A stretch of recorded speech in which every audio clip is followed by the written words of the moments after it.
Thank you for tuning in to Exeter TV. The meeting will be starting shortly. While we wait, let's learn more about Exeter TV. Exeter TV is the town's public and government access channels, available on Comcast channels 98 and 22. Channel 98 is your channel. If you have an idea for a program, want to host your own talk show, or submit a film, we're here to get your content on television. On Channel 22, we bring you live and replay coverage of government meetings and other town updates. A third channel, Blue Hawk Media, is operated by SAU 16 and can be found on Channel 13, with all your school sports, events, and meetings. You can watch Exeter TV online at exeternh.tv, Apple TV, and on Roku. Find us on social media for extra content. Subscribe to our YouTube channel and hit the bell to get notified about live streams and new content. Tune in to our platforms every other Friday to watch the Exeter Biweekly Report with recaps of recent events, updates from town departments, and messages from nonprofits in your area.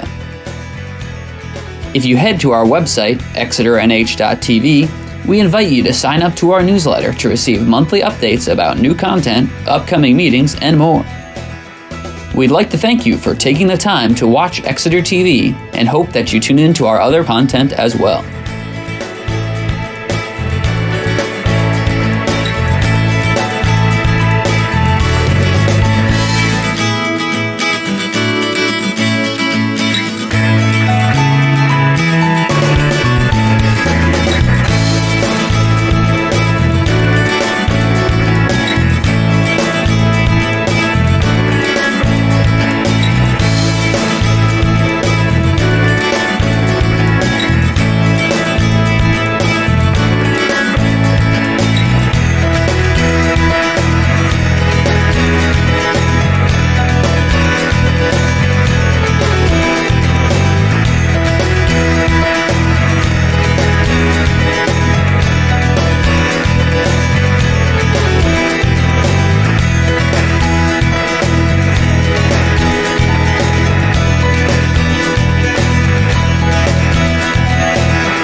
Thank you. First, if you happen to be here for the Scott W. Carlisle III Watson Road Planning Board case number 20-21, it's been rescheduled for the August 26, 2021 meeting. So mark your calendars accordingly. Well, do you want to vote to table it now? Continue it? Sure, let's do that. Vote to continue it to the August 26th meeting at 7 p.m.? Yes. Who'd like to make that motion? So moved. Second? Second. Good, moved and seconded. We'll use voice vote. Those in favor, please indicate by saying aye. Aye. Objections and abstentions. Thank you very much. That passes, and we'll see them next month. Okay. First order of business this evening, minutes of July 1st, 2021. Oh, that's right, nobody knows anybody. Sorry about that. I'm Langdon Plummer, I'm chair of the Exeter Planning Board, and I'm going to ask my board to introduce themselves and also tell you if they're regulars or alternates. So Nancy, would you start off, please? Nancy Belanger, alternate. John Gruder, regular. Aaron Brown, regular. Hi, Ted. Yeah, I introduced myself. Miss- Gwen English, regular. Jen Martell, regular. Mark Titor, alternate. Thank you. And John, you may want to move your microphone a little closer. And yours is off base there. Pick up John. Okay. Excuse me? You gotta full board, right? You can decide it's in the vote. Oh, okay, yes, that's right. So what you see here is what we have this evening. We have the boards of a 7-member board, and 2 of our members are, regular members are absent, so I'm going to appoint Mark as an alternate to be acting this evening, and on the other end, Miss Nancy to also be an acting member tonight. So 7 people are working on that, on these cases. Okay, thank you, Aaron. Of course. Good to have good people to keep you straight. So now let's look at the minutes of July 1st, 2021.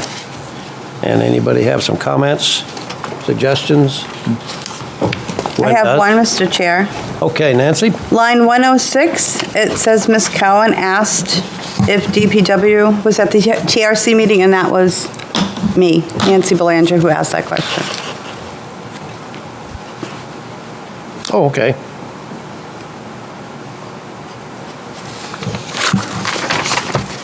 Any others? Gwen?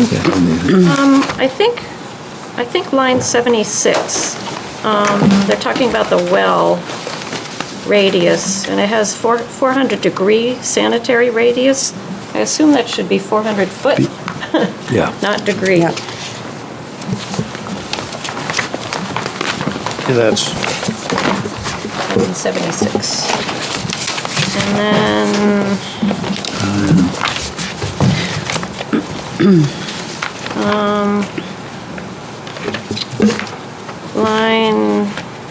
line 210, I would put a comma after destination and eliminate the comma after passerby. It'll read more easily. And that's it. Yeah. okay. That's Any others? picky. Chair, accept the motion to approve as corrected. So moved. Thank you. Nancy, in a second. Second. Thank you, John. I think we're okay with a voice vote on this. So those in favor of the motion of accepting these minutes as noted, please indicate by saying aye. Aye. Opposed? Abstentions? Yeah. The ayes have it. Abstain. Oh, an abstention? 3 of them. 3. Oh, okay, Mark, excuse Jen, me. and me. All right, thank you. Yeah. Yep. That's because they were not here. That's correct. So that means 4 in favor, so that's okay. Yep, they pass, are accepted. Okay. Next item, continued public hearing on the application of Brian Gassett for lot consolidation, subdivision, lot line adjustment, wetlands conditional use permit, shoreland conventional use permit. and conditional use permit and site plan review for proposed 16-unit, single-family condominium open space development and associated site improvements on properties located off Tamarind Lane and Cullen Way. Subject properties are situated in the R1 low-density residential and NP neighborhood professional zoning districts, and it's tax map parcel number 96-15, 81-53, and 96-9, and it's planning board case number 20-2. Dave, would you like to start us off, please? Just to recap, at the May 27th meeting, the board voted to accept the yield plan and then follow up on the June 10th meeting. The board determined by consensus, well, let me back up. You accepted the open space subdivision plan. You started that discussion. And you determined, during that meeting, you determined by consensus that a third-party wetlands review would not be required, and then subsequently voted to table to further discussion on the application till this evening. At the June meeting, the applicant informed the board that they would be prepared at the next meeting to discuss the CUP conditional use permit criteria, provide their justification for the waivers, and to answer any questions the board may have. I would encourage the board to allow the applicant to speak and any abutters as the public hearing is still ongoing. I'd then encourage the board, if you have enough information, to close the public hearing and commence deliberations. The board can always reopen the public hearing for a limited purpose and let anyone who wishes to speak on that topic speak at that time. In the event the board decides to act on the waiver requests and applications, I did provide motions, and the TRC took no objection to the sidewalk waiver or the roadway parameter waivers, and I also don't believe a waiver from slope granite curbing in a cul-de-sac is necessary. I interpret the regulations to mean that the curbing shall be granite if curbing is proposed. In this case, it is an open drainage design and therefore it does not have curbing. But the applicant, out of abundance of caution, submitted, so I'll leave that to the planning board if you get to that point to determine whether a waiver is warranted or not. And since my memo, well, along with my memo, you also got correspondence from Attorney Passe on behalf of the applicant dated July 8, 2021, where he responds to the issue regarding the covenants and so forth. So I'll let that, letter and then speak for themselves. We also received an email yesterday that we forwarded to you. Did everyone get that from abutters Patrick and Ann Flaherty? Mm-hmm. Everyone received that? Okay. Saying that they could not be here, but that's their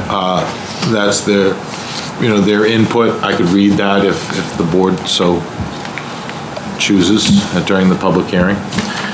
And we also got a letter dated today, got it via email this morning, from 9 property owners, 8 on Tamarind and 1 on Cullen Way. That has 7 things that they asked the board to consider. So did everyone get that? Mm-hmm. Okay. That's all I have, Mr. Chairman. Thank you. Thank you. Are you prepared, sir? I am. Well, Good evening, the floor is yours. Thank you. Good evening, Mr. Chairman, members of the board. Very good to be with you here in person for the first time in many months. I'm Justin Passe from DTC Lawyers here in Exeter. I'm joined tonight, as always, by Jim Gove of Gove Environmental. Also with us is Christian Smith of Beals Associates, who's the engineer on the project, and Brian Grisette, the applicant, is here as well. As Dave noted, since the last meeting, well, let me start with the last meeting. We viewed the last meeting as really a sort of very broad, comprehensive presentation that mostly Brian, but also Christian gave regarding the merits of this application, all the details, everything down to topography, grading, sidewalks, stormwater management. That presentation really was the backbone of our conditional use permit applications and our site plan review application. Sort of surveying the board, I believe all of you were present for that presentation, so our goal tonight was not to reiterate or regurgitate all of that. Certainly, if there are questions or follow-ups that are needed, we're happy to answer any questions that come up. But that really was the backbone of our presentation in the context of the CUPs and the site plan review. And we really feel like it covered most everything that we wanted to cover. Since that meeting, we did provide an analysis letter that responded to the sort of prevailing question about the application of the existing subdivision covenants. It was a comprehensive analysis. We got today another letter that reiterated the same argument that's been reiterated in that context for a long time, and other allegations and questions too, which have either been asked or answered, or from our perspective don't warrant or require a response. That said, obviously we can answer any questions that come up. The legal issues surrounding the covenant question to us is one we're very comfortable with. We're not interested in obtaining a site plan approval only to be walking into some other real estate litigation. So we're very comfortable with that analysis. But again, if the board has any questions, we're happy to answer them in that context. For tonight, Brian's going to start by just a crash course overview of the applications that are before you tonight. Jim is then going to do a summary analysis of the wetland issues. As I hope the board has all read, we provided a very comprehensive analysis in April of this year to the Conservation Commission, which of course detailed the impacts that are being proposed pursuant to our conditional use permit applications, which of course were very favorably reviewed by the Conservation Commission, who recommended approval. So Jim will do just a quick overview of that. And then, of course, we're going to go through the waiver criteria, the conditional use permit criteria, just one by one. Again, summary overview of that analysis. We'll do the same thing with regards to the two waivers, which I think are outstanding. And then, of course, as always, we're open for questions, comments, or follow-ups. So before I turn it over to Brian real quick, if this board remembers, about 2 years ago in September of 2019, I stood here and we had this preliminary consultation about the project, which in many respects was identically proposed as it is today. It hasn't changed much in that 2-year intervening time. There's been a lot of discussion and a lot of debate about a lot of different topics. But I guess my suggestion is that what we represented then, 2 years ago, about the nature and the scope and the approach that was taken to this development remains true today. And that is that this is really a development that has been in the works for 30 years. All of the angles have been covered, all of the considerations have been made. We are taking a very interesting property with disparate, separated uplands, and we are trying to develop it in a reasonable and a very accommodating manner, and one that is supportive not only of the will of the people who are closest to it, but also in support of the spirit and the intent of all of these regulations that we've been talking about, to include most significantly, I think, this idea that new development really should create open space and green space, particularly green space that's contiguous to other existing green space in town. We feel very comfortable that this is the best possible proposal for this development, and we appreciate the time and effort that has gone into the review by the board. So I'll stop talking. I'll let Brian stand up, and we'll take it from there. Thank you. Thank you, members. I won't be speaking as long as I did the last time. Thank you. Yes. But just to highlight the general what's before us tonight, essentially what we're looking for is actually, there are 4 separate phases of work to be done. One is for the benefit of the Flahertys, who were the abutters at 8 Tamarind Lane, which we have an existing right-of-way. For their benefit, they did not wish to have the road go over their property for insurance liability reasons. So the first step, as we look at it, is doing a lot line adjustment to essentially extinguish the right-of-way and transfer the land where we're proposing the road. The road's not changing at all. It's just who owns it for liability purposes. And what you'll see is on the lot line adjustment plan, simply what we're doing is exchanging the triangle of land where the roadway is to the point along Tamron Lane, and then we're extinguishing the remainder of the easement that we had, the 75-foot road easement. We're extinguishing that, which went over their driveway, so they now can keep their existing driveway.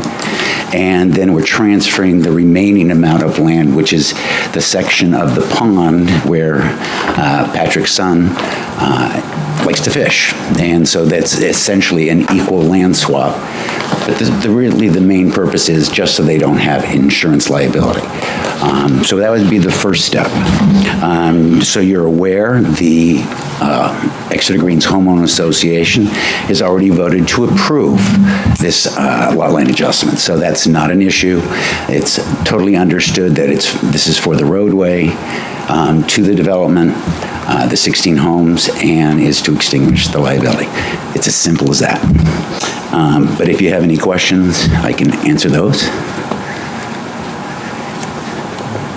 Do you have one? So real quick. Sure. They approved that this year or last year? It was approved last year. I believe it was recorded in, I believe it was September. It's on record. There was, the majority voted to approve it. Yes, so it's already on record. So the only thing that's left is for you to approve it so that they don't have the liability. If not, then does not affect the development, but it would affect the Flaherty. So I do urge that you do it for their benefit. I think we're all set with that for now. Okay, the next one is, our next step is a consolidation of our two lots, the Mendez Trust property and the Grissett property. And the intent is to consolidate them and then re-subdivide those two parcels into four. The first is the Mendez Trust property. Christian, if you could show you can see the dark line. That is the new revised common boundary between the Mendez Trust property and the open space development. And the reason we've done that is we were able to, in addition to the prime wetlands, we incorporated, there was a vernal pool that was on the Grissett property, so now that is included under the conservation restrictions with the town, where that property would be deeded. So that was essentially the reason for the adjustment. Then the next two lots we're creating are my house on Cullen Way and the adjacent other R1 lot. And then finally, we're doing the condominium site, which is the 14.5 acres, 14.59 acres, of which we're setting aside the 9.4 acres as open space to the open meadow, which will be an HOA conservation, additional conservation land. And so we're bringing the total of conservation land on our development to a little over 74% is going into conservation. So we think we've surpassed the 50% goal. And then, so essentially, that's the intent of the consolidation and re-subdivision. And then the final issue is the site plan for the condominium, and that would be strictly, it's related to the actual development of the single-family condominium neighborhood. I think I went into great detail. I don't think I need to do it again. So if you have any questions, I'll answer them, but that's essentially it. And then following a look at that, that's where we're looking at the conditional use permits and the waivers. Any questions? Any questions right now? No? Good, that's my 5 minutes. Thank you.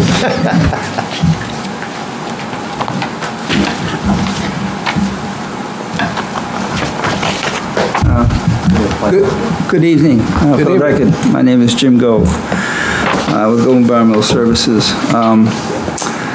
So we actually delineated this parcel back in 2019, April of 2019. And we also identified vernal pools out there. We've done soil mapping out there. We've done function and value assessment out there. And so I think rather than go through an entire litany of what we found out there, it'd be better for me just to sort of focus on the aspects of the wetlands for the CUP and also for the shoreland. So the actual direct wetland impacts are going to be for a small portion of a man-made pond and the edge of a forested wetland that has already been impacted by a roadway. And these impacts are essentially less than 3,000 square feet, so it would be considered a minimum impact project.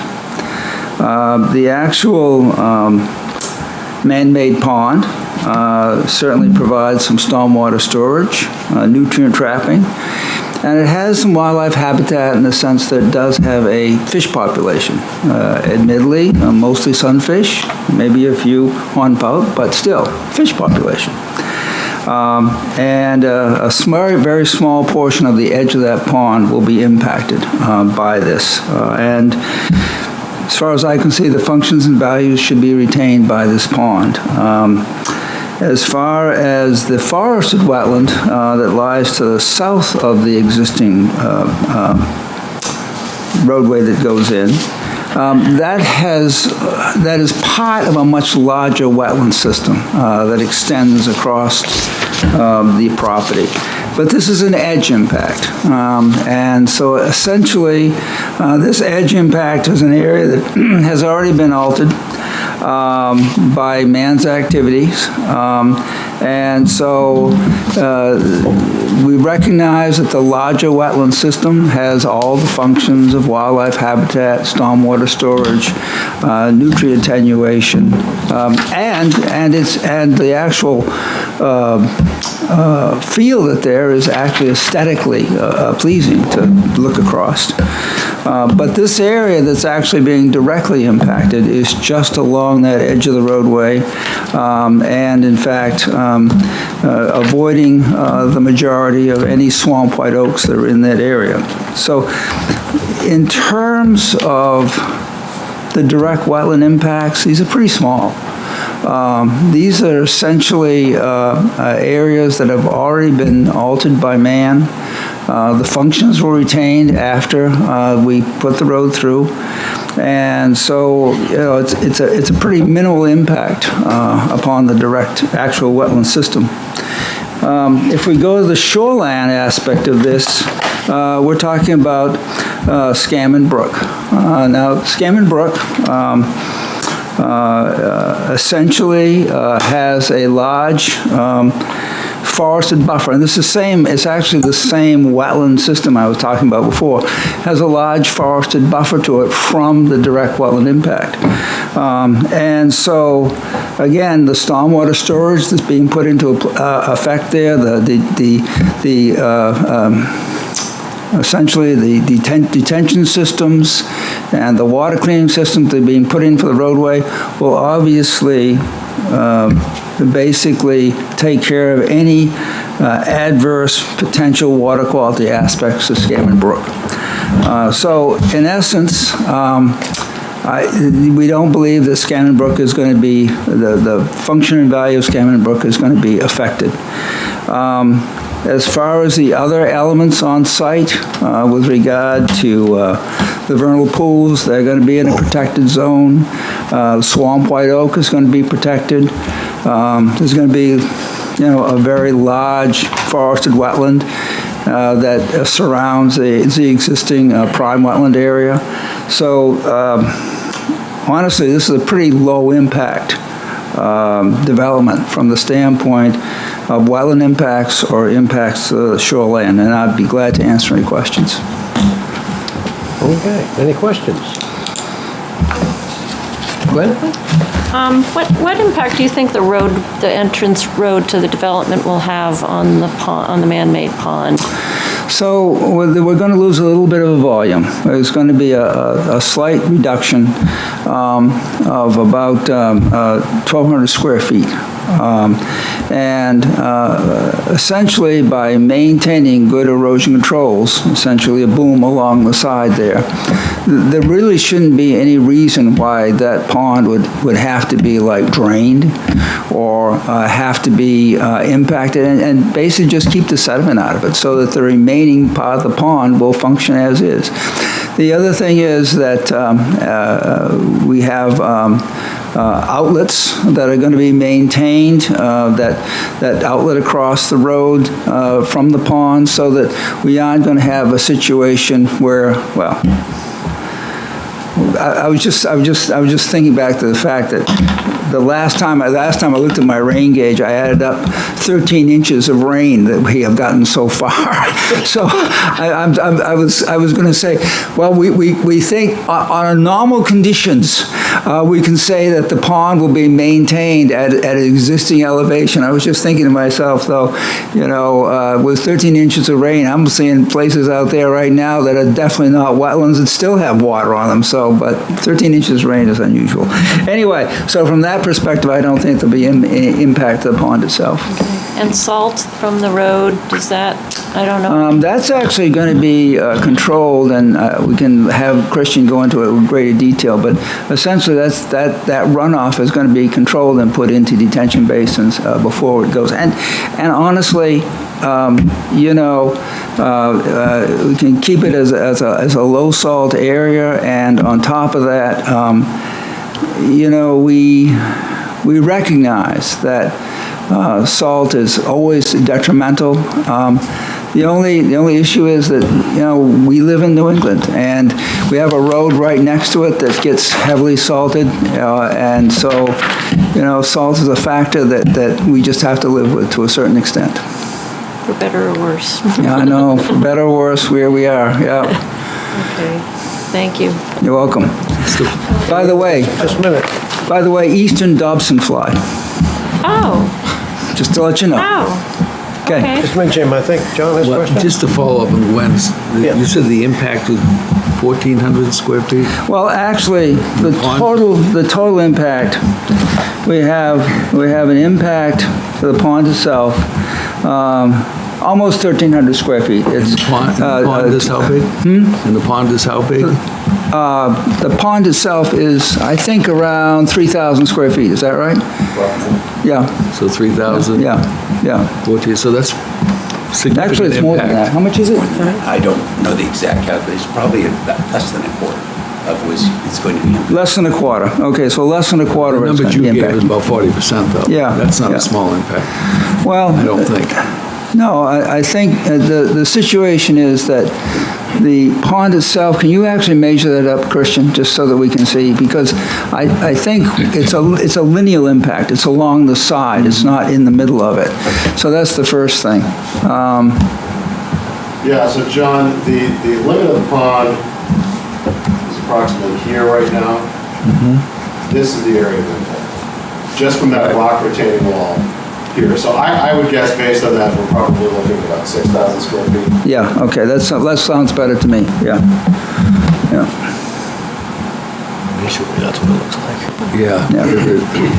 But that's an estimate.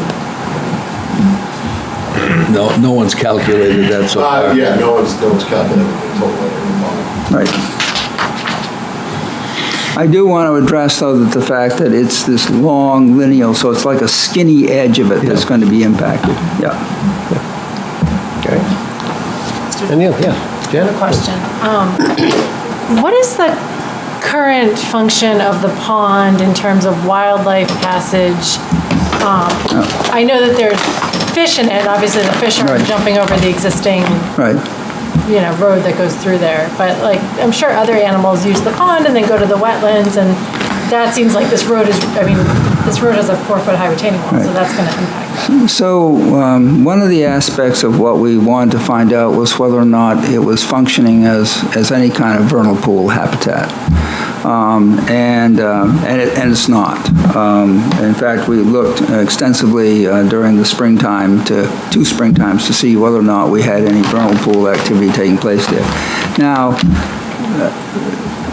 typically, when you have a fish population, you don't expect a lot of vernal pool activity, just because the fish like to eat the frog egg. I mean, that's kind of the essence of what, why the vernal pool is considered to be seasonal, and you have it something that does dry up or doesn't support a fish population. So in terms of wildlife usage, you might say, okay, well, we have an open water area where animals might come to actually drink, or there are still some frogs in there. I mean, there are some bullfrogs that are very tough. They basically manage to survive. So they might come there in terms of using that pond to actually for feeding purposes. But you also have an open water habitat in that you have Scammon Brook that passes through the entire parcel, and that's a perennial stream. And in fact, we believe that the majority of the mammals are actually more likely to use the brook as the water source than to go to the pond, because if you recognize, the pond itself is actually visually right next to an existing house and visually right next to a pretty busy road. So less likely to have a lot of usage from wildlife. Thank you. Yep. Any other questions? Thank you. Okay, thank you.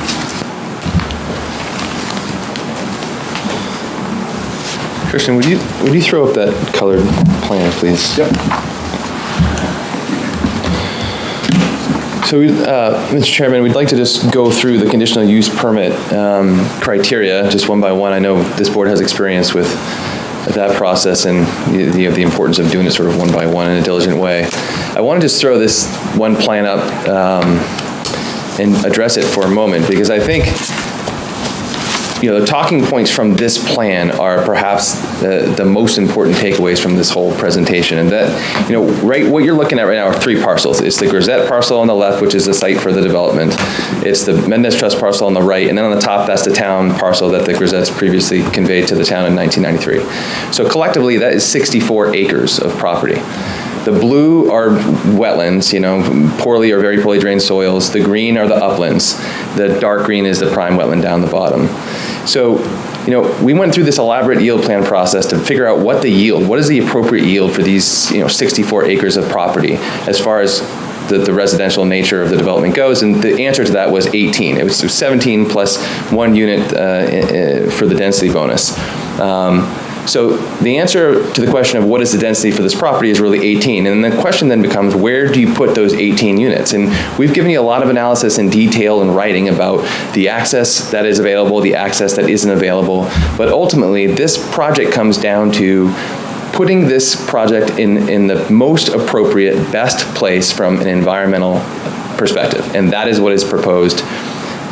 As you know, this yield plan is just a conventional subdivision. It's just applying regular density regulations to the subdivision and figuring out what can go there. If Mr. Grisette was to develop the conventional subdivision plan, it would be over 12,000 square feet of direct wetland impact because of the crossings. So that's the biggest thing. It really highlights why open space development is so fantastic, because you avoid all of that impact and you replace it with open space and green space, and you minimize environmental impact. So I just think that's an incredibly important thing to focus on. It's the backbone of the avoidance and minimization analysis that we've done with the CUPs, which is really the whole point of wetland regulation, to avoid wetland impacts, and where you can't avoid it, to minimize the impacts that you're causing. So we'll talk briefly about that, and it's all detailed in our information. The CUP filings have a provision that starts on page 4 that's called Design Intent and Rationale. And it just gives a little bit more detail about the real benefits of this plan from an environmental perspective. I want to just highlight just a few of the things before I get into the criteria themselves.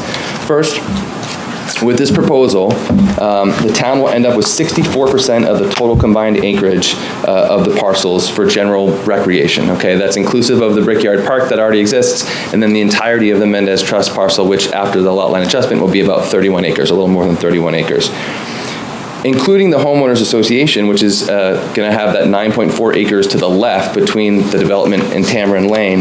That equates to 79% of the total acreage of the whole parcel. So close to 80% of the original 64 acres will be permanently preserved or conserved.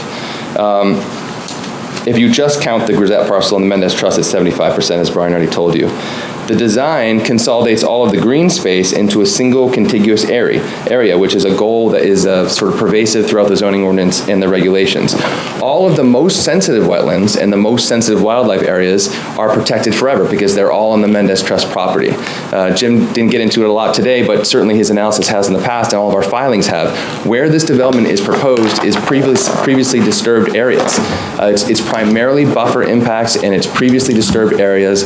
The road, for example, is an existing gravel farm road that's been there forever. So it really constitutes the best possible access point, and it is the lowest value land, really, from a wetlands and a wildlife perspective, which is great that we could align those two things. Let's put the development where the lowest value wetlands and the lowest value wildlife areas are. And that was, of course, all corroborated by the wetland report and by the wildlife report that Luke Hurley of Jim's office put together as well. The green space is contiguous to abutting green spaces on abutting property at the Brickyard and on other green spaces to the west behind Tamarind Lane and at the Hillside Drive subdivision, which is, again, a primary goal of the regulations. And then finally, as I've already said, this proposal, as outlined and detailed in the filings from the consultants and experts, really does protect the environmental concerns because the prime wetland, the vernal pools, and the most sensitive wildlife areas are protected as well. So that's in the filing. I want to just start with that because it's a sort of 20,000-foot view before we get into the actual criteria, which I'll do now. So, as Jim said, two actual conditional use permit proposals here. One, wetland conservation overlay district proposal, which contemplates a 2,960 square feet of direct impact, and then another 11,000 square feet of buffer impact, which is basically the road. It's Wild Apple Lane as it comes off of Tamarind Lane. And then there's a shoreline protection district, CUP, which contemplates 7,938 square feet of impact within that 150-foot line from Scammon Brook. So turning first to the Wetlands Conservation Overlay District CUP and looking at the actual criteria. The first criteria is that the proposed use is permitted in the underlying zoning district.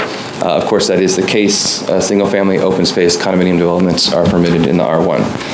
Number two, no alternative design which does not impact a wetland or wetland buffer or which has less detrimental impact on the wetland or wetland buffer is feasible. This gets to what we've addressed. The density of this lot per the yield plan is 18. There are disparate uplands spread across the 64 acres. The most realistic and reasonable approach to developing this property with the 18 units are what is being proposed on that northerly upland area that already has access via a right-of-way that was put in place 30 years ago for this precise purpose, and then the additional lot around in the upland area adjacent to where Brian currently lives on Cullen Way. The vast majority, 91% of the Wetland Conservation Overlay District impacts are related to the road and to a drainage pond on the southern side of the site plan. The impacts are located on the edge of the wetlands. As we'll talk about in the waiver context, the design actually reduced the width of the road and the proposed sidewalk to accommodate a narrower road and sidewalk way as you come in off of Tamarind Way. For the only purpose of that was to minimize impacts. They're using large block retaining walls, again, to minimize impacts in that one area where they come off of Tamarind Way. And obviously, as I've said, we've avoided the most sensitive wetland and wildlife areas. So we would submit that second criteria has been met. Number three, a wetland scientist has provided an impact evaluation that includes the functions and values of the wetlands, an assessment of the potential project-related impacts, and concluded to the extent feasible, the proposed impacts is not detrimental to the value of the greater hydrologic system. And I would just submit to you that that's what Jim just testified to, okay? That we satisfy that criteria by virtue of that analysis and the stuff we've provided in writing. Number four, that the design, construction, and maintenance of the proposed use will, to the extent feasible, minimize detrimental impact to the wetland or wetland buffer. So again, The proposed Wild Apple Lane, the new road, is going to go over an existing farm gravel road. We've requested relief to narrow that roadway to minimize the impact to the greatest extent possible. We are keeping the impacts to the edge of the wetlands. We are preserving the functions of the man-made pond, as Jim talked about. We are preserving the line of white swamp up that Ms. English, you were concerned about at one of our earlier meetings. We are using large block retaining walls to, again, minimize impact in that area. And of course, 91% of these impacts are caused by the road itself, just to get access to the property. Number 5, that the proposed use will not create a hazard to individual or public health, safety, or welfare due to the loss of wetland, the contamination of groundwater, or other reasons. I'm now quoting from Jim Gove's analysis, which was included in the CUP analysis. This project will not cause a significant loss of wetland function or value, will not cause contamination of groundwater, and will not be detrimental to wildlife using the site. Those comments were supported by Luke Hurley's wildlife analysis. We're going to preserve the functions of the man-made pond.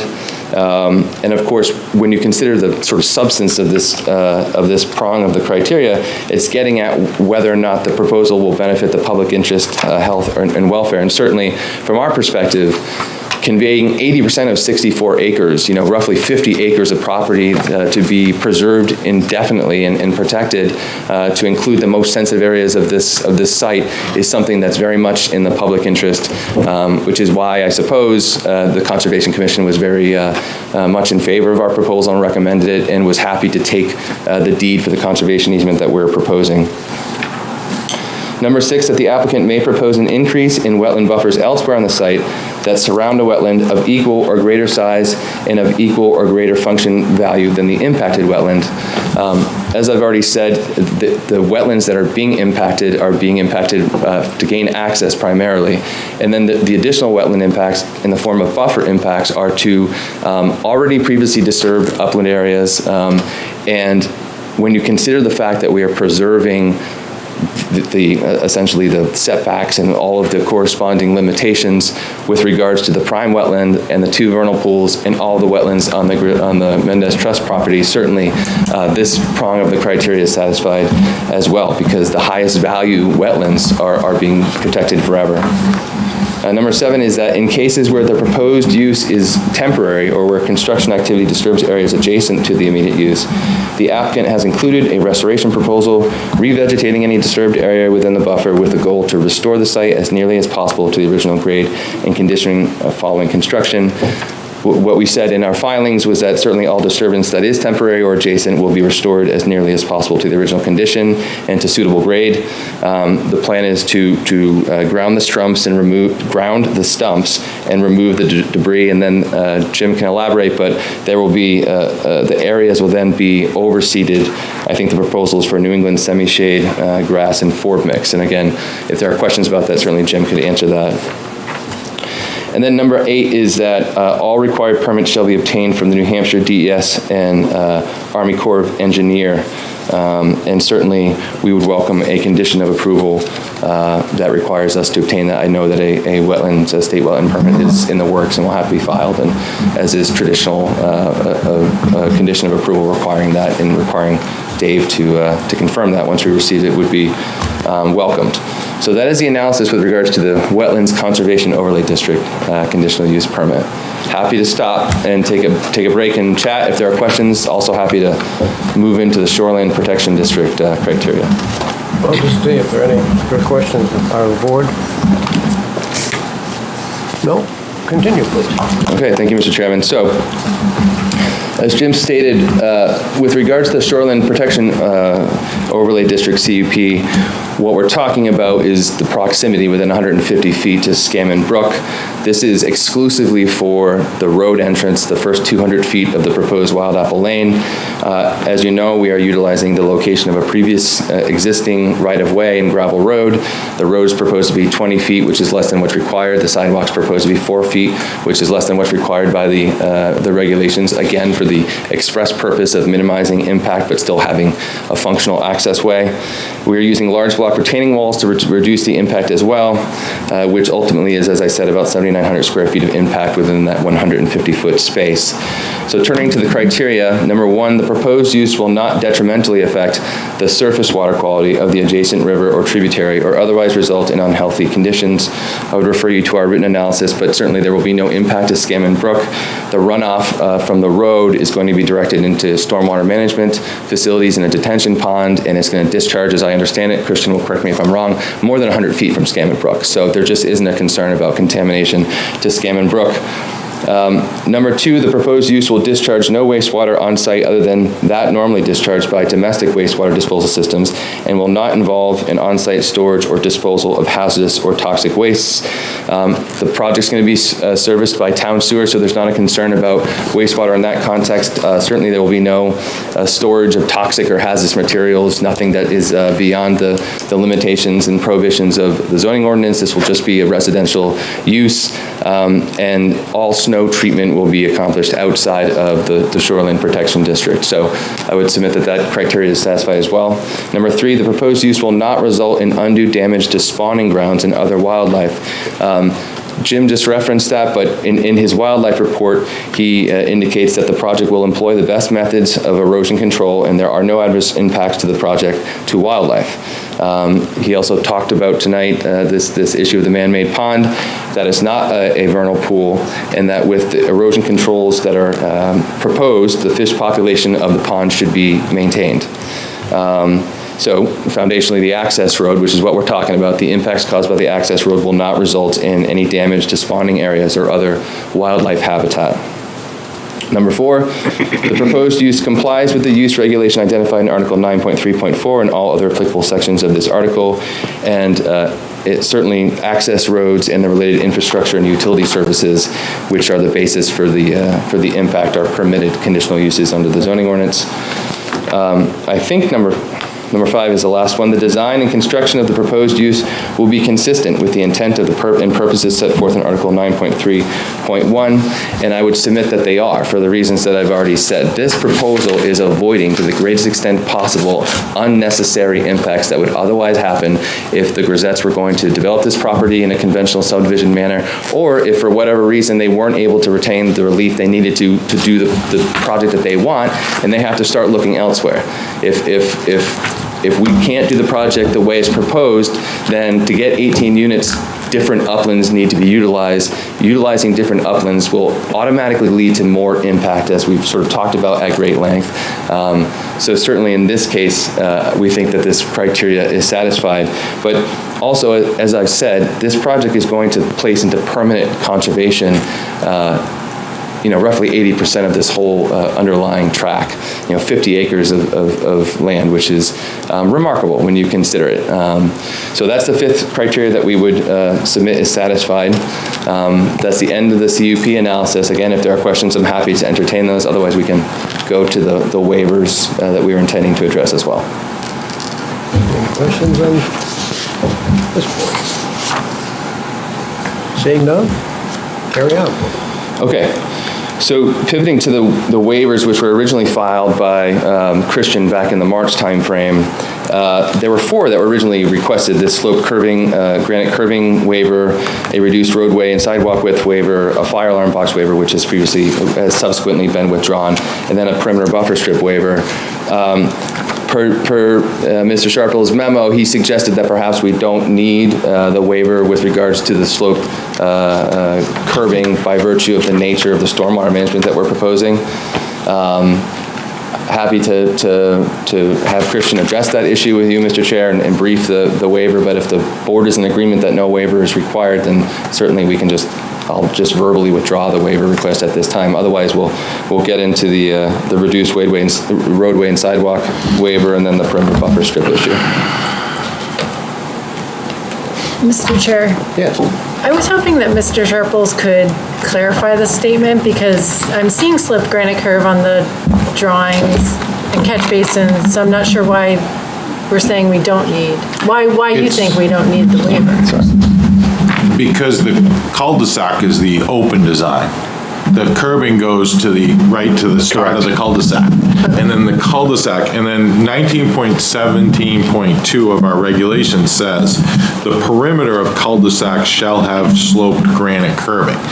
And I interpret that, and I think the board has as well on a previous project, that's if there is curbing. If it's an open design system, open drainage system where it flows into the center or flows on the out, there's no curbing, then there's no need for a waiver.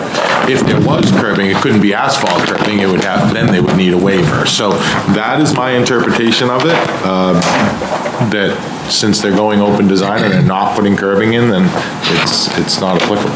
Because then that would, if you interpret it strictly, then we'd say you cannot have open drainage design on a cul-de-sac. You would have to have it closed drainage, and I don't think that's the intent of the regulations. Okay, I mean, that makes sense to me. It seems to me like the waiver's not required, but. Thank you. Now, if I may just quickly elaborate, Mr. Chairman, the reason for that elimination of the curbing through the perimeter of the cul-de-sac is simply because through that area, the road is actually super elevated towards the center of the cul-de-sac, which we're utilizing as sediment forebay for this stormwater pond. So everywhere else has curbing then? That's correct. Correct. And it's granite, yes.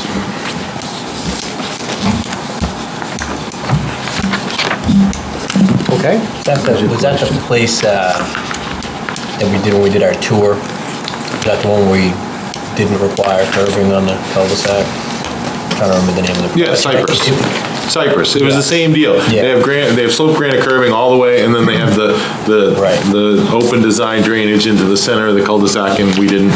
Yeah. We didn't make them do a waiver on that one. So. Right. So where there is granite curbing is catch basins? Yes. Correct. I think the board's in agreement, right? You want to vote, tell them, feedback on that? That we're in agreement that he doesn't need to waive? Yeah, sure. Vote on it? So we can vote on it, or we can get consensus at this point. Safer to vote, just to Take a vote, okay? Yeah. We'll vote. make sure we're. Meet it now. Just a reminder that I recused myself from this case previously, so I won't be able to vote. Thank you. Okay. So, Janet? Jen, she's a full member. Okay, so they're the only one, everybody was voting otherwise. yes, 6 of us will be voting. Yeah, but you just do that when you do the Didn't do the waivers, math. right? You know, you do that now, or you We're gonna wait to vote, do all the we're gonna vote waivers? to give him the feedback that he doesn't need that Oh, waiver. okay. Yep. Yep. Otherwise, he's asking for it, so I think we should give him that formal Okay. feedback. So we need a motion, please. All right. Dave, you got an idea on that wording for your suggestion that we're following? I move that a waiver from slope granite curbing in cul-de-sacs from section 9.17.2 is not needed in this application. So moved. Second. Moved and second. Okay, any discussion? We'll do a roll call vote. So Nancy? Aye. Don? Aye. Aye. Aye. Aye. Aye. Aye. 6. No objections, one abstention. Okay. So we agree that we do not need that based on our conversation discussion. Thank you, Mr. Chair. I'm going to turn it over quickly to Christian, who will then brief the roadway and sidewalk waiver before we talk about the perimeter buffer. Thank you. And I think it'd be better visually if I just point this out to you. So as I believe Justin and Jim have both gone over, our proposal to reduce the pavement width off Tamarin down to 20 feet and the sidewalk where 5 is required down to 4 feet is right in the area coming in and essentially where you see the bump out for the mail kiosk. From that point on, the rest of the road is built to town standards. You've got a 5-foot sidewalk and the full 24 feet of pavement. And that is exclusively to try and protect as many of these white swampwag oaks as we can, minimize the wetland impact on that edge, and again, minimize disturbance to the pond and the wetland on the northerly side of that road as well. Everywhere else from that mail kiosk on, as I say, is completely to town standards. So that is just that section, which is approximately, I think, 300 feet, give or take. So that's the area and the justification for why we're requesting that particular waiver. The specifics to the criteria are clearly written up in the waiver request, and I won't bore you with those details unless you want to hear them. Okay. Any questions on that? Questions on that? Those are actually two different waivers, but the whole, they're kind of in lump sum. I think we're set with that. Thank you.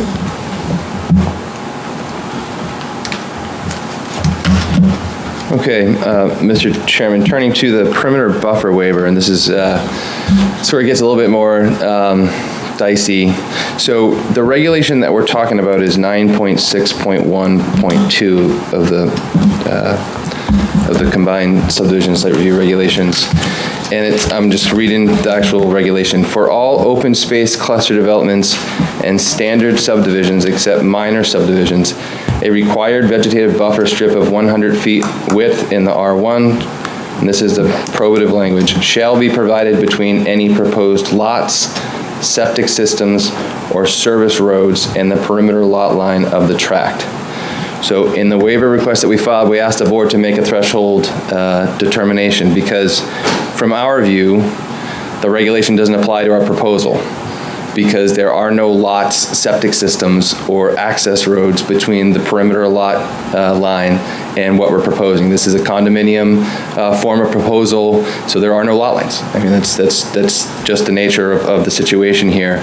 And so it turns into an annoying lawyer thing, but it comes down really to like a regulatory construction question, which is, you know, if this was a court of law, the court would say, look at the regulation and determine whether or not any of the important words are defined in the regulation. Well, in this case, that's not the case. None of these words are defined words within the zoning ordinance or in the subdivision and site review regulations. So the court would then say, you got to assign the plain language meaning of that regulation. And you can't read into the regulation things that the legislative body didn't decide to put into it. So in this case, to me, a plain language reading of the regulation means that if this were a subdivision, or if we had an access road or a septic system within 100 feet of the perimeter tract line, then we would be subject to the regulation, but we don't. We have none of those things. What we have proposed essentially is a 50-foot buffer, which is twice what the zoning ordinance requires. The rear setback on the zoning ordinance is 25 feet in the R1. So we've proposed a 50-foot buffer, 25 of which is going to be new plantings and existing vegetation and a new fence.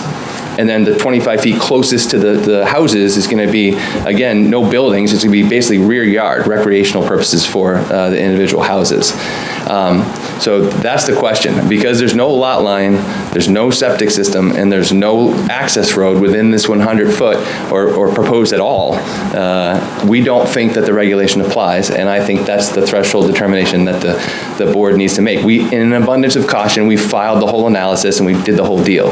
But I think that first threshold question needs to be addressed before we address that.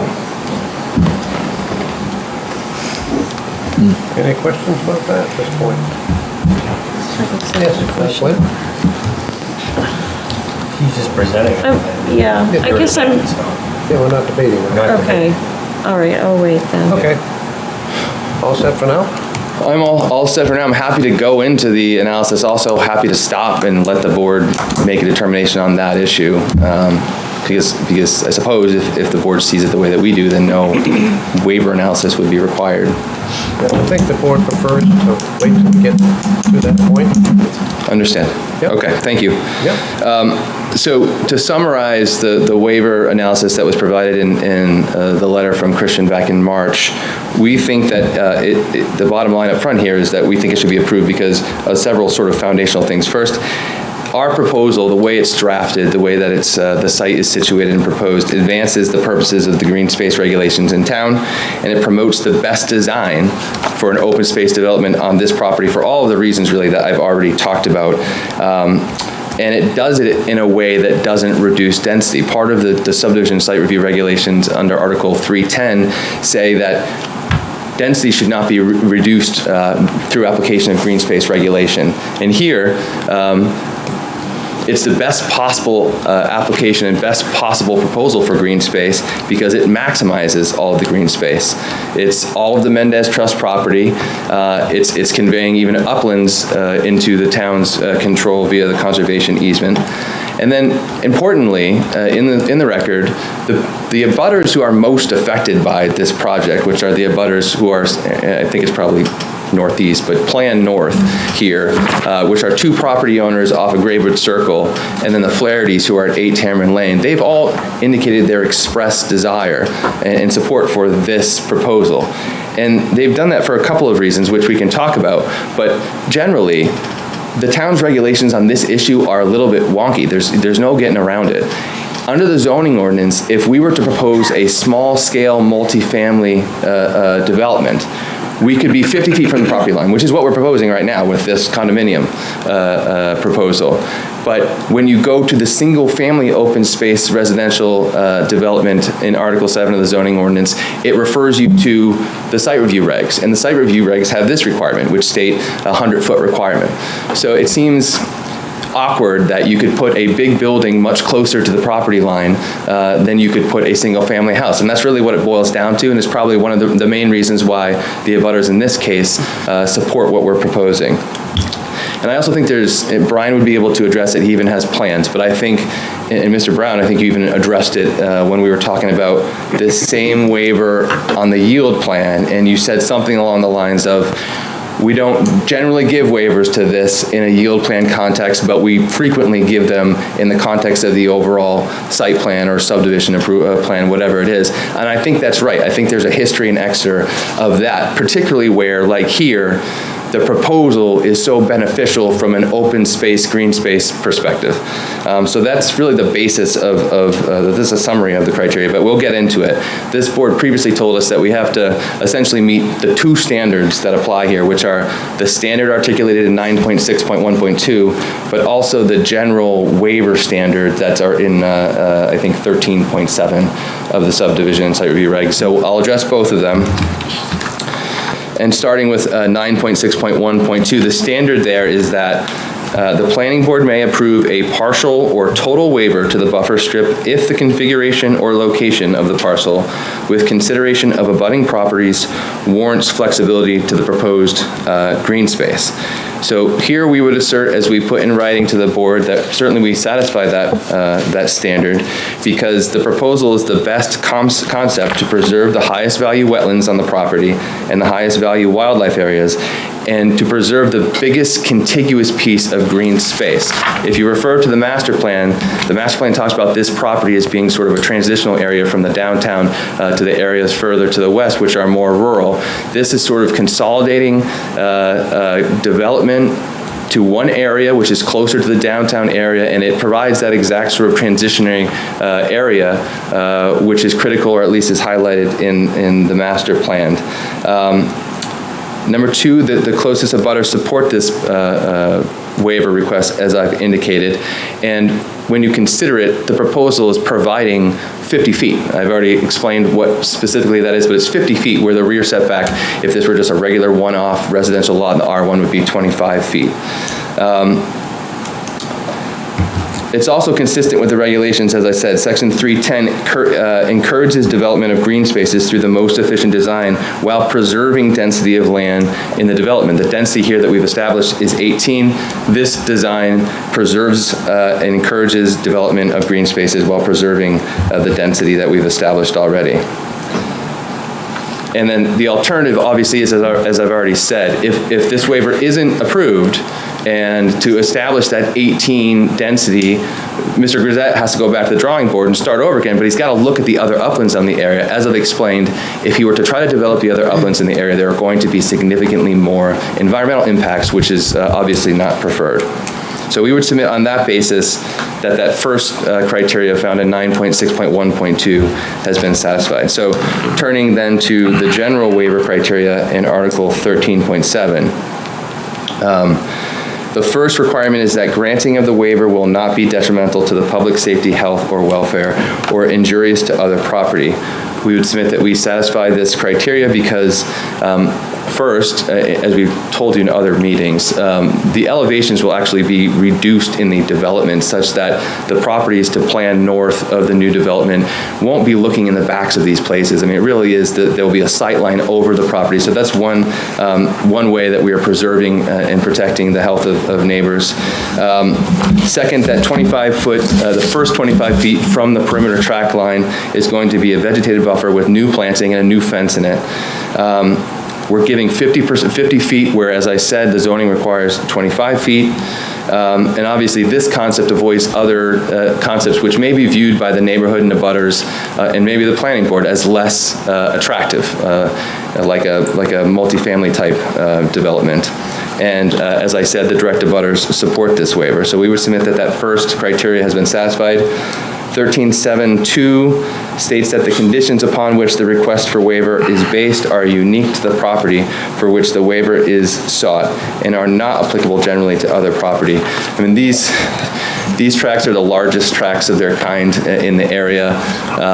The Mendez Trust property in particular is essentially landlocked. It's an NP lot that has no frontage on any roads. And they are plagued by disparate uplands, 4 separate unique upland areas and lots of wetlands.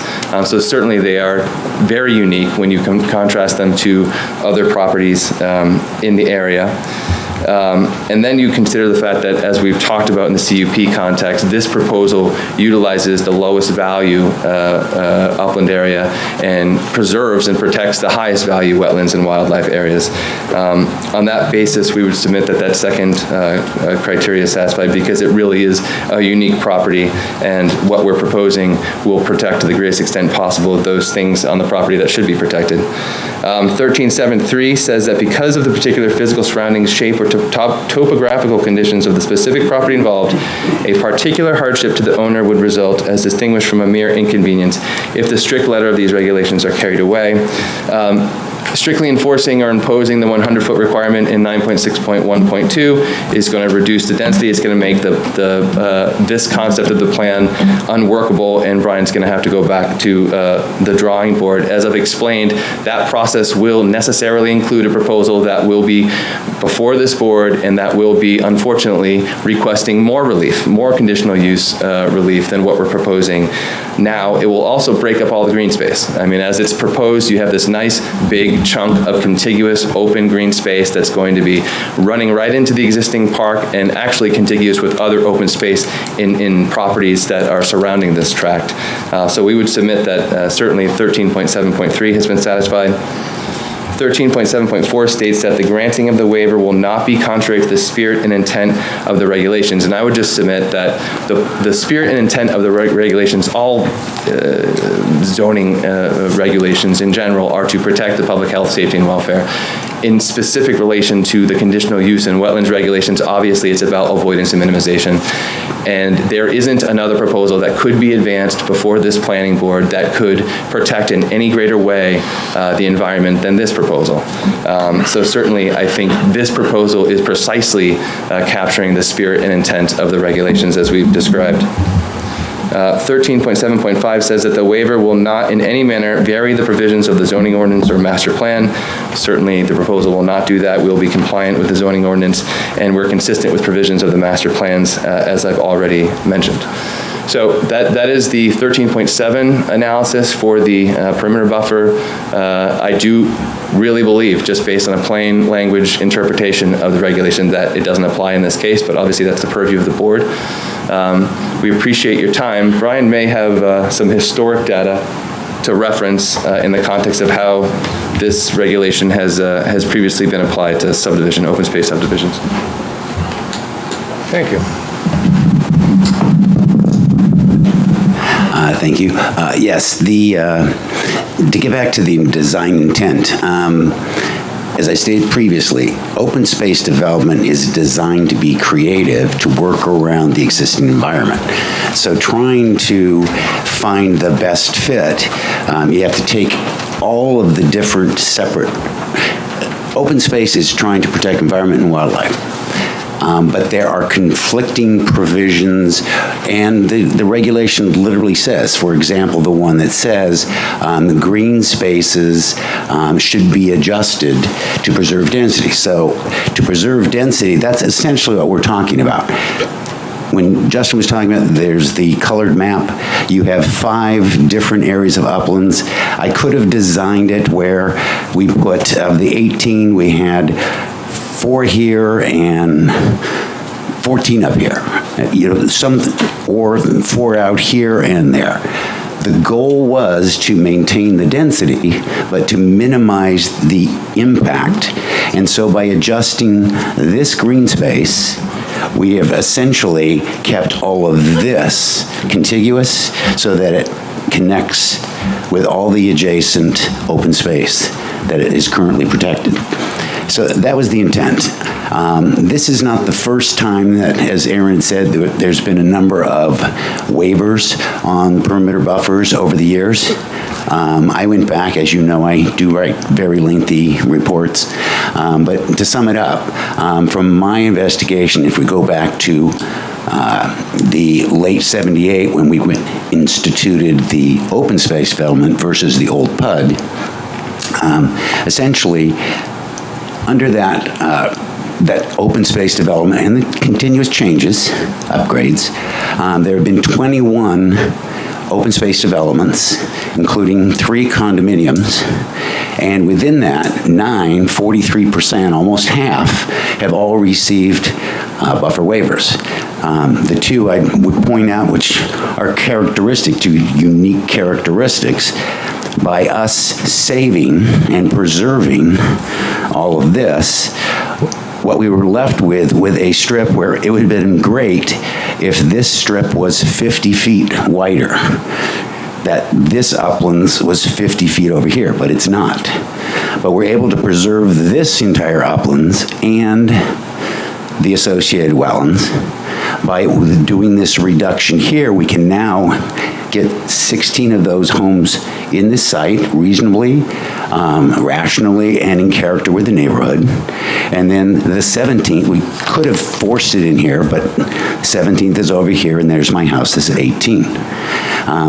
This similar project in regards to, for example, this boundary line, where we have the open space and the buffer is the park we already donated.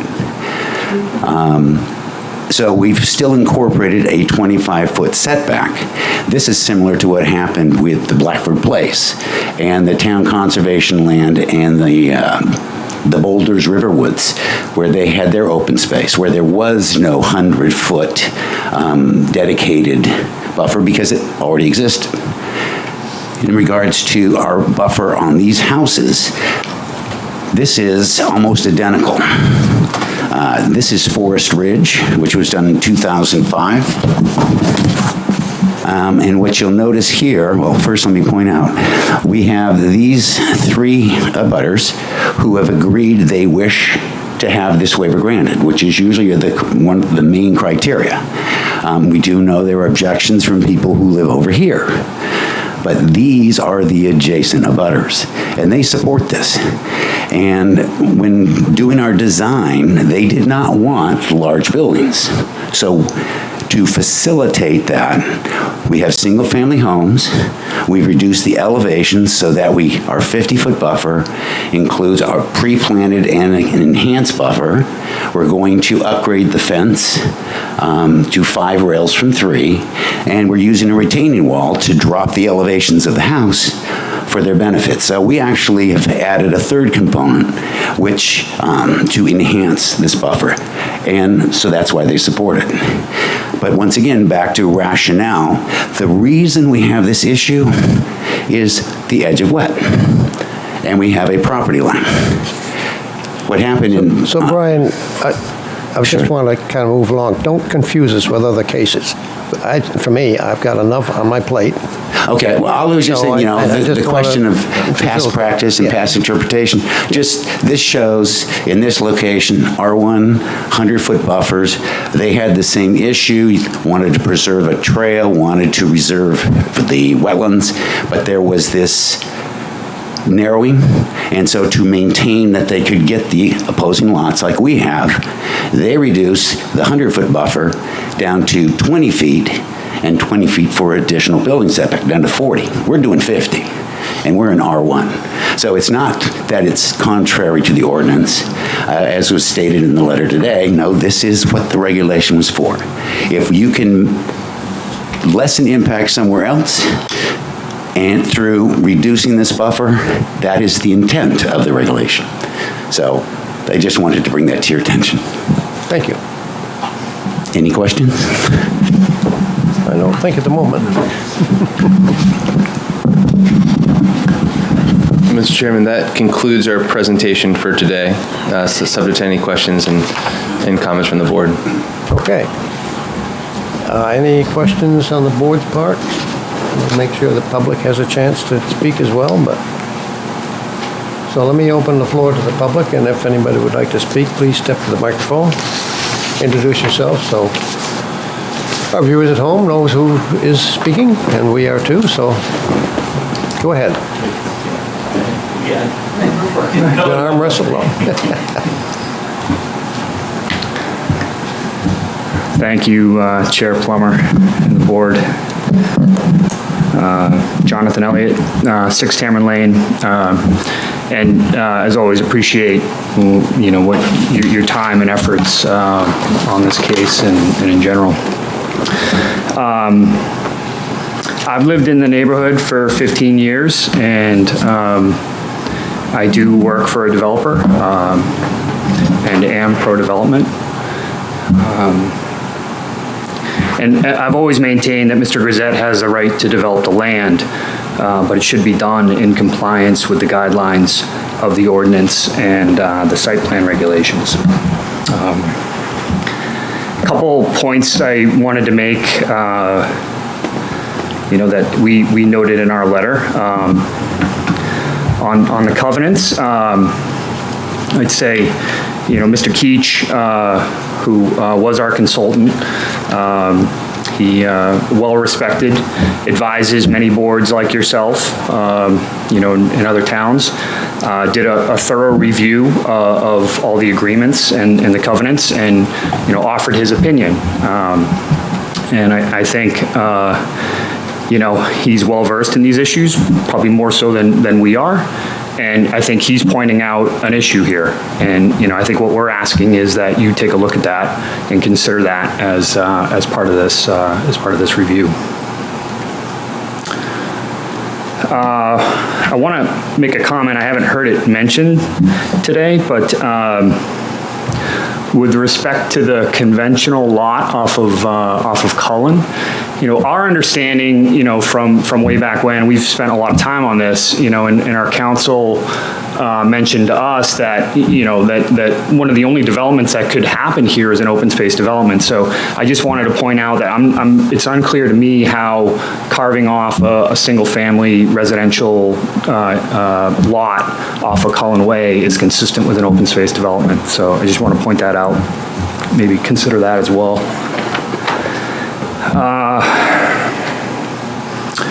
With respect to the waiver, just hearing the conversation, it appears to be an issue. I'd love to hear your feedback on that. I would maintain that the ones that are most affected by this development are the ones that are going to see the traffic, which I think I'd consider myself one of those people. Right, that driveway to this development is right adjacent to my house. So I appreciate the fact that there's others that are adjacent to to the back of this development, but I don't consider them to be the most affected here. And I think we've pointed out that this is the exact reason why a perimeter buffer is asked for, right? This is the exact reason. So, I'd say I'd ask, does the site as presented support the development? And, it's clear the answer is no. So I'd just like to point that out as well. So I think overall, I'm somewhat concerned at, some of the development, in town recently. I think, the residential unit right behind, this building, the single-family homes that are in between Brentwood Road and Spruce Street, and the recent townhomes on Oak Street as examples of this. It's, and I think this development really is another example of that. It's, less about sort of the impact to the neighborhood and more about how much, density we can cram into, one site. It's concerning. And I think, it was a while back, and it was interesting to me. But Mr. Keach, when he was representing us in one of our previous meetings, he said the yield plan and the potential development of the site was similar to putting lipstick on a pig. And I think the issues that are being pointed out here, are evidence of that. And no disrespect to Christian Smith, tremendous amount of respect, and, appreciate his work.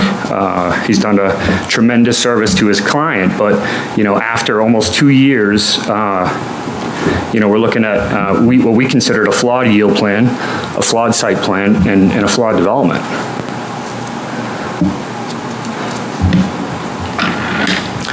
So, we made another comment, I think collectively, being adjacent to Brickyard Park, it's clear to us that there's really, a safety issue there. And, kind of view this development as a almost a wasted opportunity to really, take care of a couple things. It's very dense down there during sports season. Traffic is not great. Parking is not great. And, I think, considering what we have here with this site, I really wish, we could have had a more thoughtful approach on how to deal with this, right? And, a development that really would benefit the town by creating a safer, access to the parks, parking, provide the developer with the density he's looking for, and less of an impact to the neighborhood, I think is what we were trying to achieve here. So, I'd ask the board to as outlined, to encourage and direct the appropriate use of this land that benefits all the stakeholders involved. So, yeah, thank you. Thanks for your time. Thank you.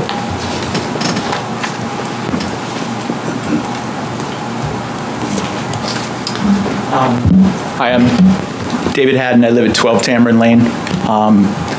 You've lived here 15 years. I've lived here about 6 months. I think about, we're talking about Tamarind and the neighborhood, and I think about what brought me to this neighborhood. I really don't see a lot of what brought me to this neighborhood is what's being proposed for this greater development.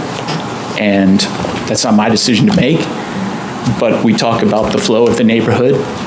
My boss at work calls it the vibe of the company, and it's very different. I mean, you can look at that and see the differences. When I got home from work tonight, I was driving around the neighborhood, and I was stopping random people walking their dogs.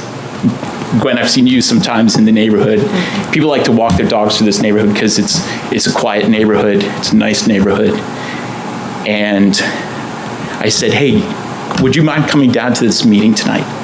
I said, it's really important for the neighborhood. So I stopped 3 people, and every one of them said the same thing to me. David, I'm not gonna go. A couple people have been here in the past. They said, it just doesn't matter. It doesn't matter what you say at that meeting tonight.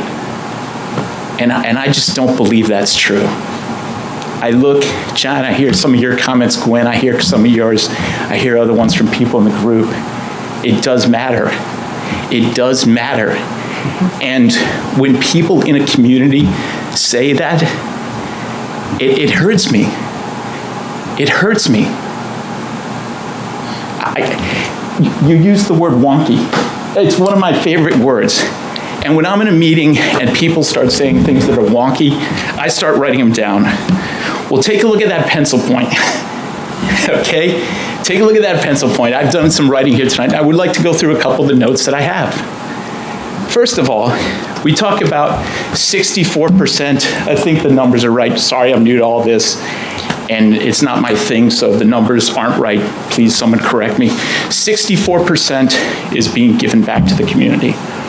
So I went fishing this morning. When I got to the launch, someone was kind enough to fillet a striper and leave it in the water. And I'd say there's about 70% of that striper in the water. But you know what was gone? Dave, we talked about this. You're a fisherman. All the fillets were gone. The fillets were gone, and there was 70%, maybe 80% of a fish sitting in the water that was dead, that was never going to do anything else, but the 20% of the fillets were gone. Well, this is 64%. The land that you guys are getting, we can talk about it so many different ways, and I'm a businessman, and when we talk about this, and I hear about this, and, this is environmental. Well, I'm actually in the outdoor industry. I've actually worked in it for 30 years. So environmental concerns are a big issue to me. And I gotta tell you, this looks to me like whatever you guys want to tell me about open space, I respect everything you guys have, right? You guys are studied in it. But I talked to all these people at Patagonia about it and other places about it. And other people feel a little bit differently about this open space thing. Like, it's not just what we're hearing here, okay? It's cool, and I like it, right? But it's not the only way to do this development. And when I look at it from a businessman's perspective, I love it, because it's cheaper. It costs less to do this. Less pipes, less roads. Now you're like making the road up here, like thinner. Oh, this is awesome. Yeah, let's make it thinner, protect the oaks. Blame it on the oaks, you're protecting the oaks. No, you're saving money here in doing this. Okay? So let's look at this for what it is, right? It is a cost-saving way to develop. It's less roads to maintain, it's all of that. But it's not similar to the rest of this neighborhood that you see. This is completely different. Come on. It matters what you guys think. It matters what you guys do. This map is very different. And you know, you talk about a great plan to develop it a different way. I'd like to see that, because maybe it would look more like the neighborhood that I live in, that all those people live in, that those people who think it just doesn't matter, that they live in. I ask that you guys consider that. Because, you know, let me just take a look at my wonky list and see if there's anything I want to highlight. I mean, you guys have heard so much. There's been so much chatter, and it goes on and on and on and on and on. It's white noise at the end. But again, I think you just look at the facts. Look at the current way it's set up, that neighborhood, and look at the way it is now. I mean, I wish the Flahertys were here tonight. Really, because I would love to see the person who opposed this whole thing. Like, tell me why he changed his mind. I'd love to hear that. And I'm sure there's a good reason. And I'm sure there's a reason that we can all sit here and smile and feel good about. I hear those reasons all the time at work. I hear them all the time at work. It does matter what you guys do. It is just one neighborhood, but it does matter what you guys do. And I hear comments from John. I hear comments from Gwen. I hear comments from others in the room. It matters what you guys do. Please let me go back to my neighborhood and tell them you guys listened. Thank you for your time. Thank you.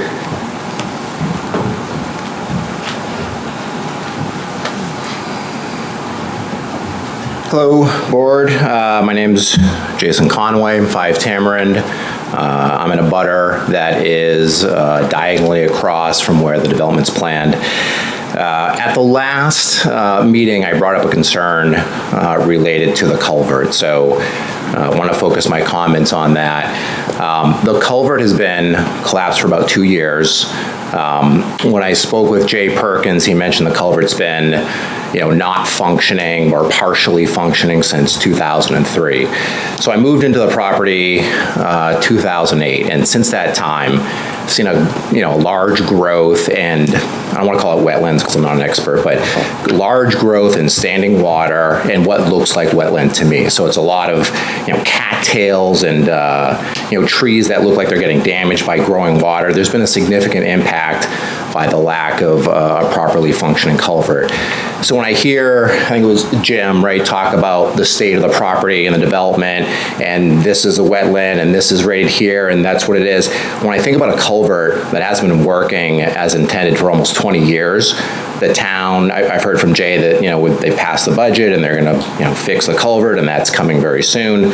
When they fix that culvert that's not working at all, I can't see how it won't change how that property is being assessed. There's just significant growth in amount of the water that's, on my property and abutting, the Leitz's property next door. It just grows every year. So once they fix that, the water flow is going to change, and that impact that we've seen, abutting my property for 13 years, and even before that, from what I've been told, is all going to change, and it's going to flow into the areas that's being assessed. So, I know you declined the third-party assessment. I would say we should have that, but if you don't, you should at least wait until the culvert's fixed, right? Fix the culvert and then assess it based on what the situation will be, not what it is now when all the water's blocked. And, if that, I don't know how long it'll take to fix the culvert, but, if that's too long, then I would encourage you to come to my property. I would invite you to have a site walk, look around. You can see what's going on there, and, I think you can infer what's going to happen once that culvert's fixed. So that's all my comments. Thank you. Thank you.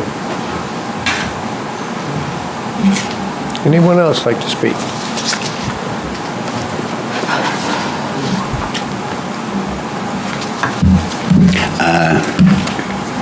In response to Mr. Connolly, I understand his concern. Yes, the culvert has been impaired since 2003. Yes, on his side of the culvert, there has been a substantial change due to the impoundment of water and raising the water table on that side, because rain events aren't allowed to go through the brook and leave within a day or two. They're saturating the soil. That water, and I have complained since 2003, and the town came in and they put in, changed the ends. What they did was they sleeved them. And they actually raised the water table on his side by 4 inches because they didn't replace. They put in corrugated plastic culverts to slide within, so they raised it on his side. And I objected, and I informed Bob Letts of the issues. But that's the town's responsibility to maintain that. So you understand, my side has also changed. Not as bad as yours. There has been a slight change on my side due to that higher water table, where impoundment waters have been up to 8 feet higher because of when it finally collapsed. Beginning around 2010, I pointed out to our Public Works that because of this constant impoundment, that the road is dissolving. It's called underwashing. And you can see on my side that all the sands and grits of that fill section, my concern is it's going to rupture the sewer. I've raised that multiple times. If it gets enough of collapse, then we'll have a sewer line. But once again, that water coming through has actually expanded the wetlands on my side up to the road, the areas that we were talking about. That was not all wetlands. There was poorly drained soil there, but it wasn't wetlands. I haven't challenged the town. Jim Gove went out there and did an evaluation as of today.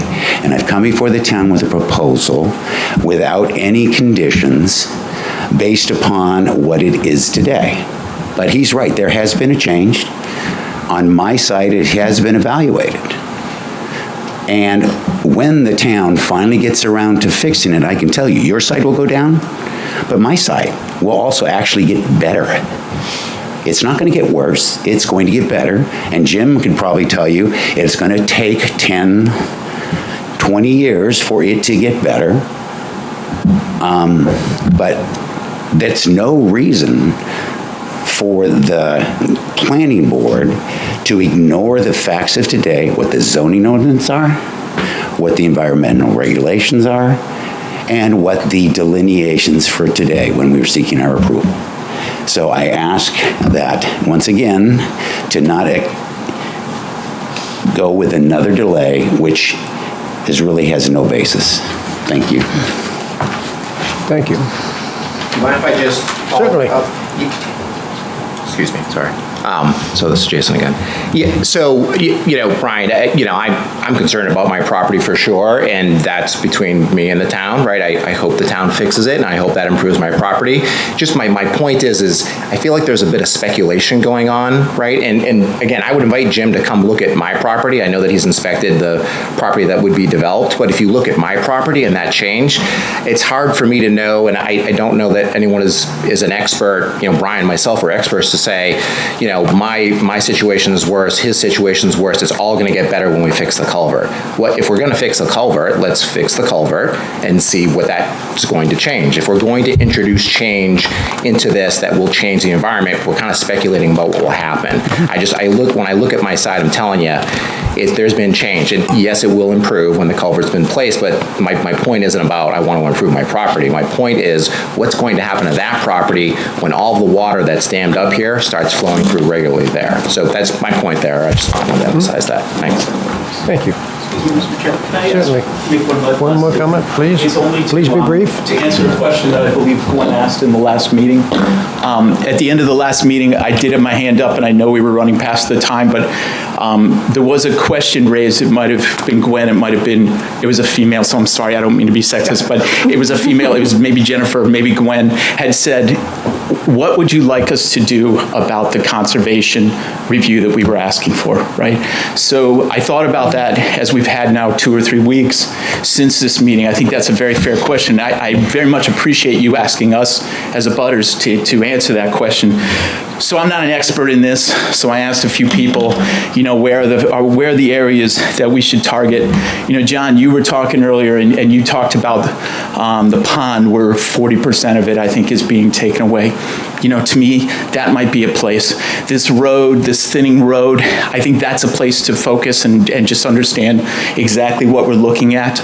Obviously, the whole field. You talk about, what's happened now with the water, the way it is, right? Everyone's talking about that. We don't know. We were in a drought, now we're in flood situations. I think it was, I don't know when someone said in the one meeting, well, we walked to where it was supposed to be wet and it was wet, and we walked to where it was supposed to be dry and it was dry. And I get it. I mean, that's all I can do too, right? I walk to where it's wet, and if it's wet, it's wetlands. If I walk to where it's dry, it's drylands. But that's not, to me, how we are going to decide the future of this property, by when my feet get wet and when they don't get wet. So I think those are the areas when you ask, I think it was you, Gwen, when you asked the question, these are the areas that I would say, the 3 areas. I would look at the road, I would look at the pond, and I would ask you guys, to look at the perimeter around that field area. Now, again, I don't know all the ins and outs of the sewer and all this stuff and where that water even goes, but I do think there's someone who knows this stuff, who doesn't just look at their shoes and see if there's wet, and those would be the areas, to answer your question, that I would say that we look at closer. Thank you. Thank you. Just 30 seconds, Mr. Chairman, just brief responses to a few issues raised. With regards to Mr. Elliott's statements in the covenant issue, we rest on the analysis we provided on 8 July. I respect Mr. Keach too. He's an engineer, he's not a lawyer. It's noteworthy that the lawyer that was hired to represent the opposition did not make the same argument. Number 2, with regards to the conventional lot off of Cullen Way discussion, that was actually a product of discussions with the town planning staff, and certainly there's nothing that would prohibit the disparate types of ownership of properties that are approved as an open space development. The density is just that. It develops density. It doesn't dictate the type of residential development that occurs.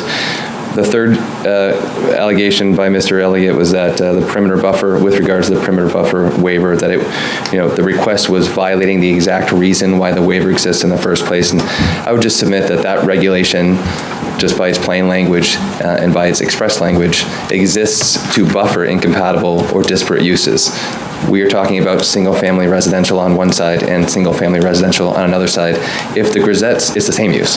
If the Grisettes were to just proceed with a conventional subdivision, a house could be put 25 feet from the back property line. So we've had a long discussion on that regulation, and it's a bit awkward, and I think we'll rest on that. We obviously don't agree with most of what Mr. Haddon stated, but I would point out that open space development is actually required by the regulations on parcels of this side, so it's not an election. It is required by the regulations. And as long as we're sticking with single-family residential use, which is what I assume the neighborhood is preferring over mixed use that would be allowed in the MP district on the Mendez Trust property, for example, as long as we're sticking with single-family residential use, we know exactly what the only other alternative development is. It's the yield plan. That is a conventional subdivision yield plan, and that yield plan would cause 3 times the environmental impacts, 3 times the direct wetland impacts, and tens of thousands of additional square feet of buffer impacts than what is proposed right now in our proposal. So that's it. I appreciate the time. Thank you. Anyone else? Any more questions or comments from the board? Okay, well, go ahead, John. I just want a little clarification from maybe one of the engineers about the culvert. And maybe Dave knows when it was built? No. The developer of Tamron Way put it in though, right? I would assume it was built when the road got built. Does anyone know how long Tamron Lane has been in? Yes, Mr. Mutry, the prior developer to me, he had it permitted. The original Exeter Greens was approved as a multifamily in '84. He changed the design after beginning construction. So it was in the period, I believe it was 1980. Yeah, it was at the end of 1984 when the culvert was installed. Okay. So it survived and it was approved by the town. It was calculated, everything was fine. It's just it rotted out. And it rotted out in essentially 20 years, and the town, DPW, has not been able to get the funds to replace it despite requests up until, I believe it was 3-4 years ago when they put in the request to replace it after total collapse 2 years ago. They put it in, we had COVID. All the money that went to somewhere else because of reduced budget cuts. So now I've been informed that it was in the budget again, and was told that this late summer it was going to be replaced. But once again, asking me to wait, it's going to be fixed. Okay. So the culvert's not working. We have water backing up on one side of the street. And we fix the culvert, the water goes through the culvert to you're saying your property, but your property is going to get better too? How does that happen? We're adding water to your land. No, because we have Scammon Brook. Essentially, that culvert is the feature between Scammon Brook, which goes by Mr. Connolly's house, all the way up to essentially Riverwoods, the boulders. And so all that drainage basin, I guess you could get into this too, all that drainage basin is coming down, and essentially when it collapsed in total 2 years ago, they came in, they removed the ends that had been... I understand that. But so what happens is, when we have a rain event and there's a functioning culvert, that water comes in, it goes through the culvert on the other side into the other part of Scammon Brook, and it flows across my land down to the Little River.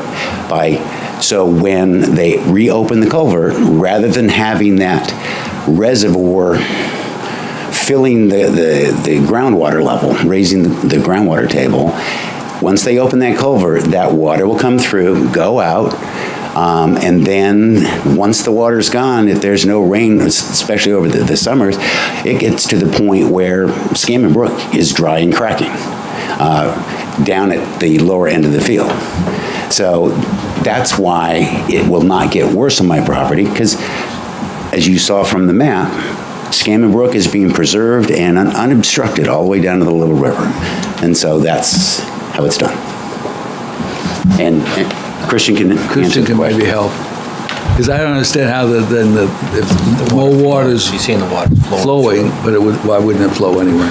Well, the real issue is, John, obviously those two culverts that have collapsed. I believe it's two, isn't it? Oh, it's a single culvert, excuse me. The culvert that has collapsed, as Brian pointed out, feeds the channel of Scammon Brook. So that water flowing through the channel of Scammon Brook, I'm at a loss as to how that would negatively impact Mr. Grissette's parcel. That's what it was designed for. That channel has been there a hell of a lot longer than that culvert, and that's what they designed those culverts to carry. If some of that water is being held up above it, and it's undercutting because they cut the ends off of those, there's still water making it to Mr. Grissette's parcel.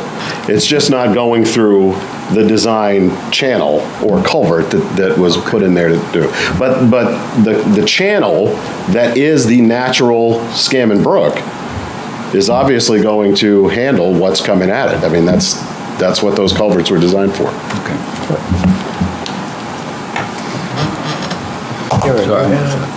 Comment? Yeah, I was just,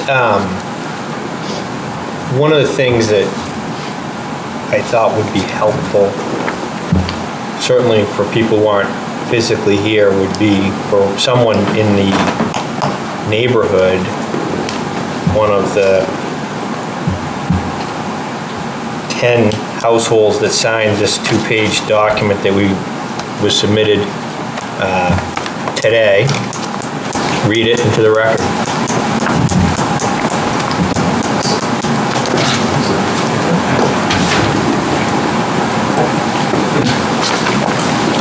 Hi, Mark, page 13, Tamarind Lane. Thank you, Mark.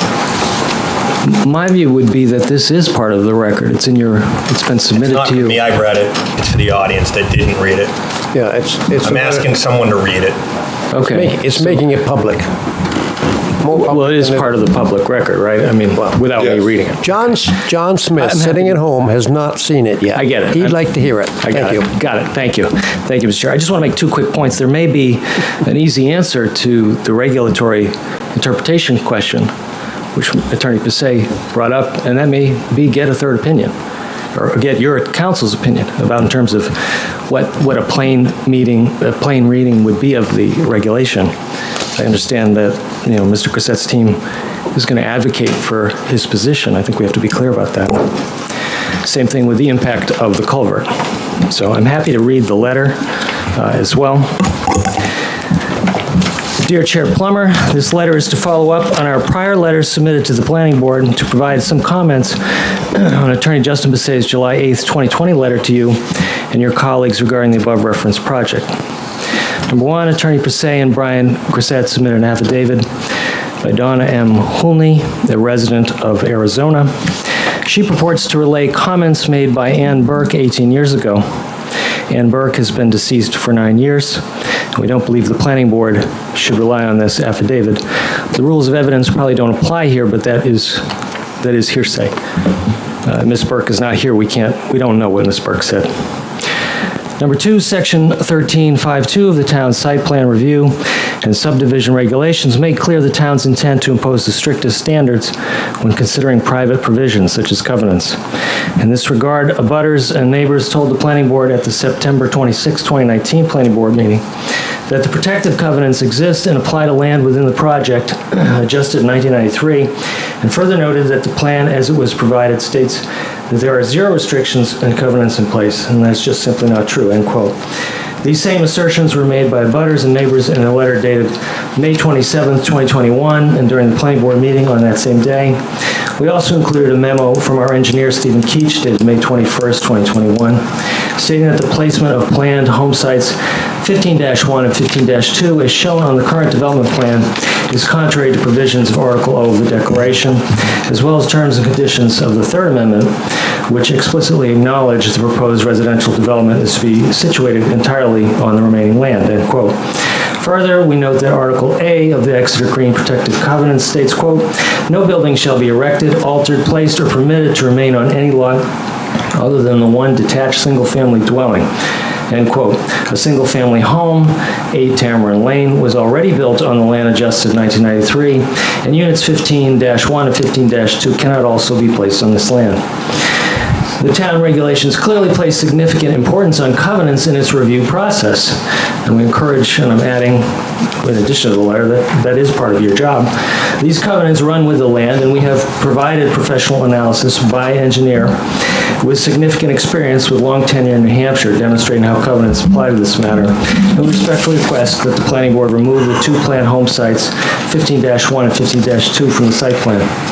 Number 3, we question how the single-family lot sites on the end of Cullen Way, lots 96-15-17 and 96-15, comply with the open space development requirements for the parcel of the land, and respectfully request that the planning board review these 2 home sites as part of the subdivision and site plan approval requests.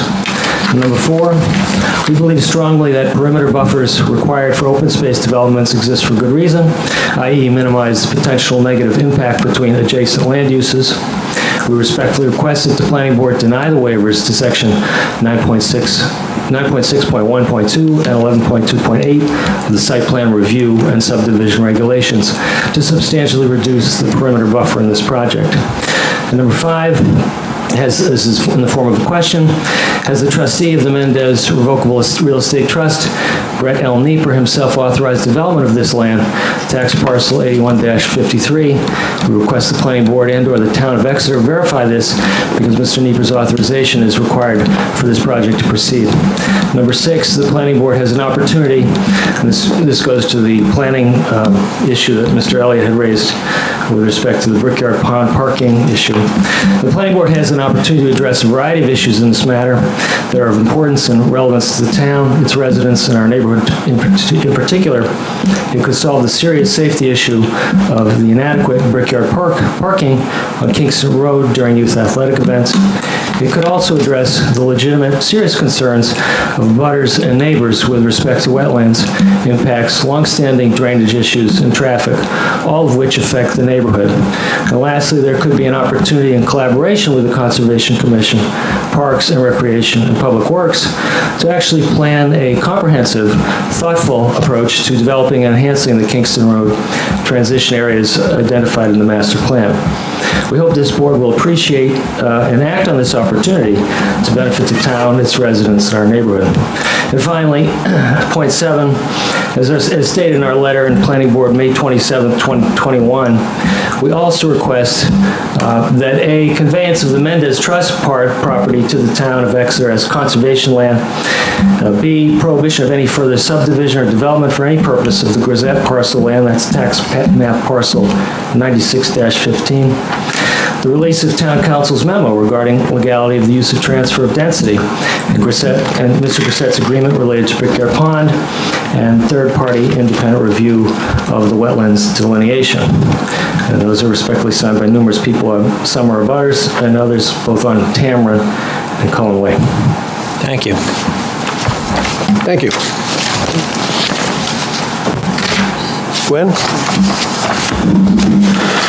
I don't even know where to begin.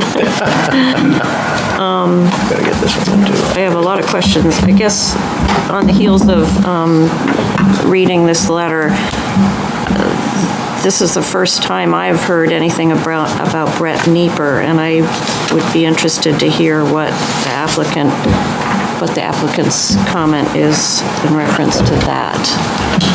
So Brett Nieper is the trustee of the Mendez Real Estate Trust, which is the owner of the property, the Mendez Trust property plan right that we're all familiar with. There's an authorization in the record from Brett Nieper. It's signed by Brian Grisette. He is the general power of attorney. That's how it's indicated. I mean, we have copies of those documents, but the authorization is I think, good on its face. There's no legitimate question about that, and certainly as a conditional approval and as an abundance of caution, you could condition the approval on requiring a signed authorization from Brett Nieper himself as a trustee of the trust. But, I mean, that's the answer. You'd like to come up and speak, sir? To that point, apparently? Neil Blake in 11 Tamarind Lane. The question we're really raising is a question of law, and I'm not an attorney, but can a trustee delegate that kind of authority? And we don't know, and that's why we're asking the question. Thank you. Thank you. Back to you, Glenn. Justin, can you address that, please? The trustee manages the trust. The trustee is the focal point and the person that, for all intents and purposes, owns the property. It's a trust with a single trustee. There are no other beneficiaries besides Adela Grisette. She is Brian's wife. So she directs him on how to direct and operate the property. He executes a very broad general power of attorney many years ago that authorizes Brian Grisette to do anything with regards to the property, to include engage in real estate transactions to sell the property if he wants to. Certainly he has more than enough authority as the general power of attorney on behalf of Brett Nieper, who is the trustee of the trust that owns the property, to execute a land use authorization. And certainly this is frequently happening, and it happens in many applications where a trustee of the property or a power of attorney, because the ownership is in disparate hands in a jurisdiction miles away, executes an authorization like this. But again, if it's a question for the board, we can just get the same exact authorization that we provided, and we'll get it from Brett Nieper himself, who is the only human being who would be able to execute anything on behalf of the Mendes Trust. Thank you. Another question. In looking through your documents in 1984, Mutri, I think there was an agreement with the planning board that there had to be a cluster development. It had to be a cluster development, and I'm assuming that's the cluster development on the remaining land. Is that right? It doesn't apply to the Mendes property, or does it? And I'm asking this because you keep throwing at us this kind of, I don't want to use the word threat, but it kind of feels that way, that if we don't approve this, that you're going to go and develop other parts of the property. And I'm looking at some of the past agreements and reading that you were obligated to do a cluster development, and I'm assuming that's on the remaining property, but I don't know. I'm wanting clarification on that. And maybe I have misread and misinterpreted what I have read in. It's been a year and a half, and there's 1,000 documents, I understand. Yes, the 84 document by Mutri stated that it would be a cluster development as a condition of the approval on the remaining land, right, which has no covenants over it. That same agreement says the developer or the covenants has the right to add or not add. When I purchased the property, it was not a recorded agreement. There was nothing. So what happened was, with the town, Charlie Tucker, George Olson, we discussed it, is that you have this. My wife and I were looking to build a house, and it's talking about there's this limitation. So we got in discussion. Rather than fight with the town, we came up with a deal. Okay, fine. I want to. In 1991, you've got all the documentation. What happened was, we sat down with the town, said, okay, we'll give you the park. The agreement also calls for, I believe it was 7.5 acres for the park, to satisfy all of the recreational easements for, issues for the parcel. So I said, one, I will give you that without, I can challenge this. I'm not going to fight with you, because if I do this as a cluster development, as long as I retain my development rights, we talked about that before, then I'm going to give you a park at the end of it. Then why not do it now, and then we'll have this agreement? But part of that agreement is that beginning in 1991, the one that they object to is that we had the right, and the minutes are very clear on it, to develop it either conventionally or as an open space. We now had the right to do it either way. So that's what we had. The Mendes Trust property is not even a part of that agreement. It's just, and part of our 1991 agreement with the town, which says we can do it either way, says we will comply with current regulations and zoning. That's the way we've designed it. We've never argued that we had grandfathered rights. So, does that answer your question? Yeah, I didn't realize that in 91 there had been. Oh, yeah. It had changed to you could do it. Right, and in addition, when we were doing it, Doug Dicey was a very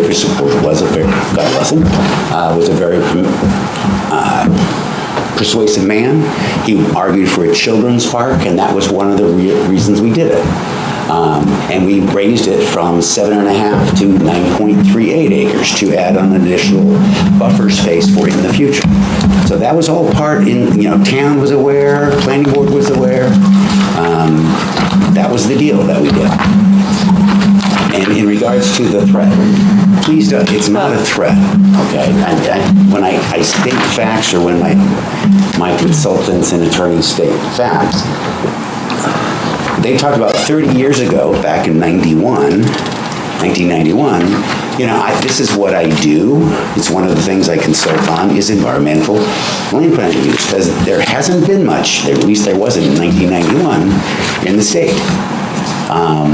So when we acquired the property, of course, I looked at the big picture. I looked at what could be done in the future, and it was part of the consideration.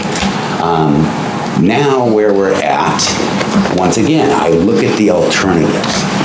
What I brought to the board was what I feel is the best design I've ever done. I have minimized environmental impact, wildlife impact, and impact on the adjacent neighborhood to the maximum extent possible. Conservation Commission thinks so also. But if part of the design, that trade-off in open space development, I know you're looking at updating the ordinance. It's that you're there's different ways to do it because of the uniqueness of the properties. And so that's why your regulations have that, where you can waive the buffer. That's why it was changed, because before there were too many, between 2000, there were two changes in 2000 to the open space ordinance. And when they put in the buffer, which now became fixed, well, they had, I believe it was like 7 of those open space developments came in, and everybody was looking for a reduction in this buffer. And so they were going for variances, and it was coming back to this, from the ZBA, they had a variance. So the planning board said, let's change it and put it in the subdivision regulations so you don't have to go through all that. That's why the planning board, or your predecessors, changed it to give you that authority for when you had unique situations like Forest Ridge, or in my case. But and that was the whole concept from 2019 when I presented. It was just as simply, I'm not going on too long. Yeah.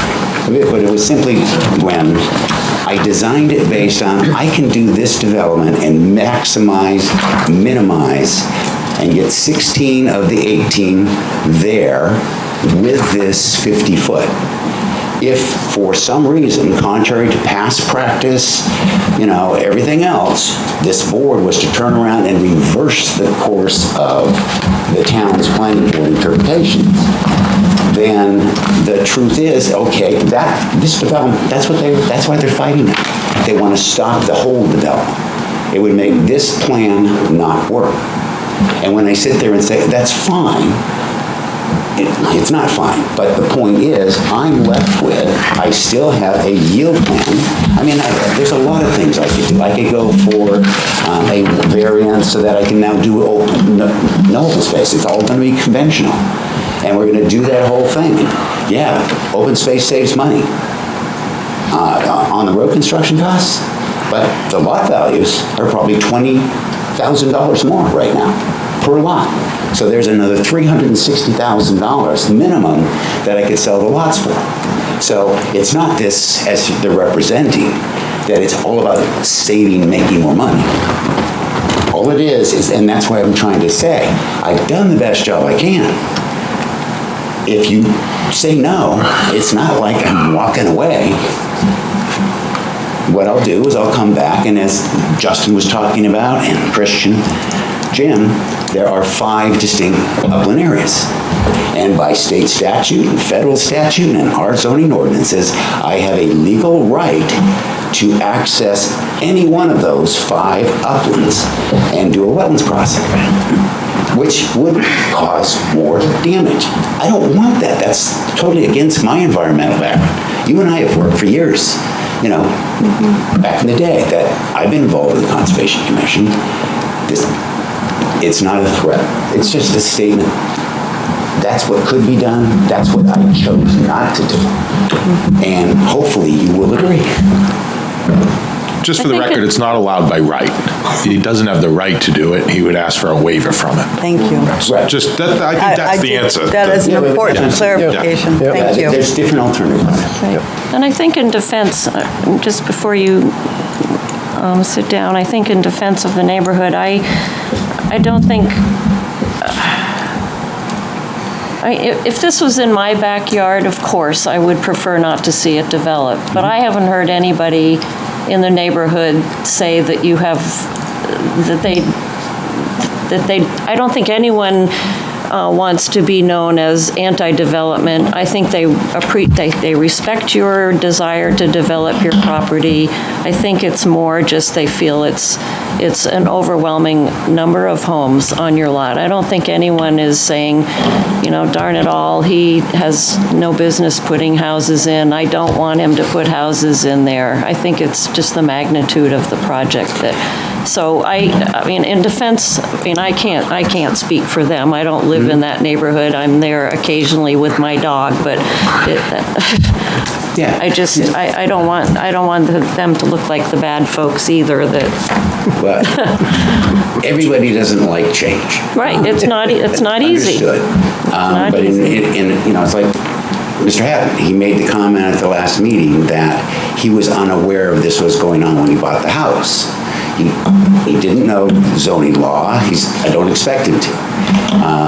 But the fact, so he is opposed, keeps saying he'd like it to, he doesn't know the zoning, opposed in the sense of That's not why I'm opposed.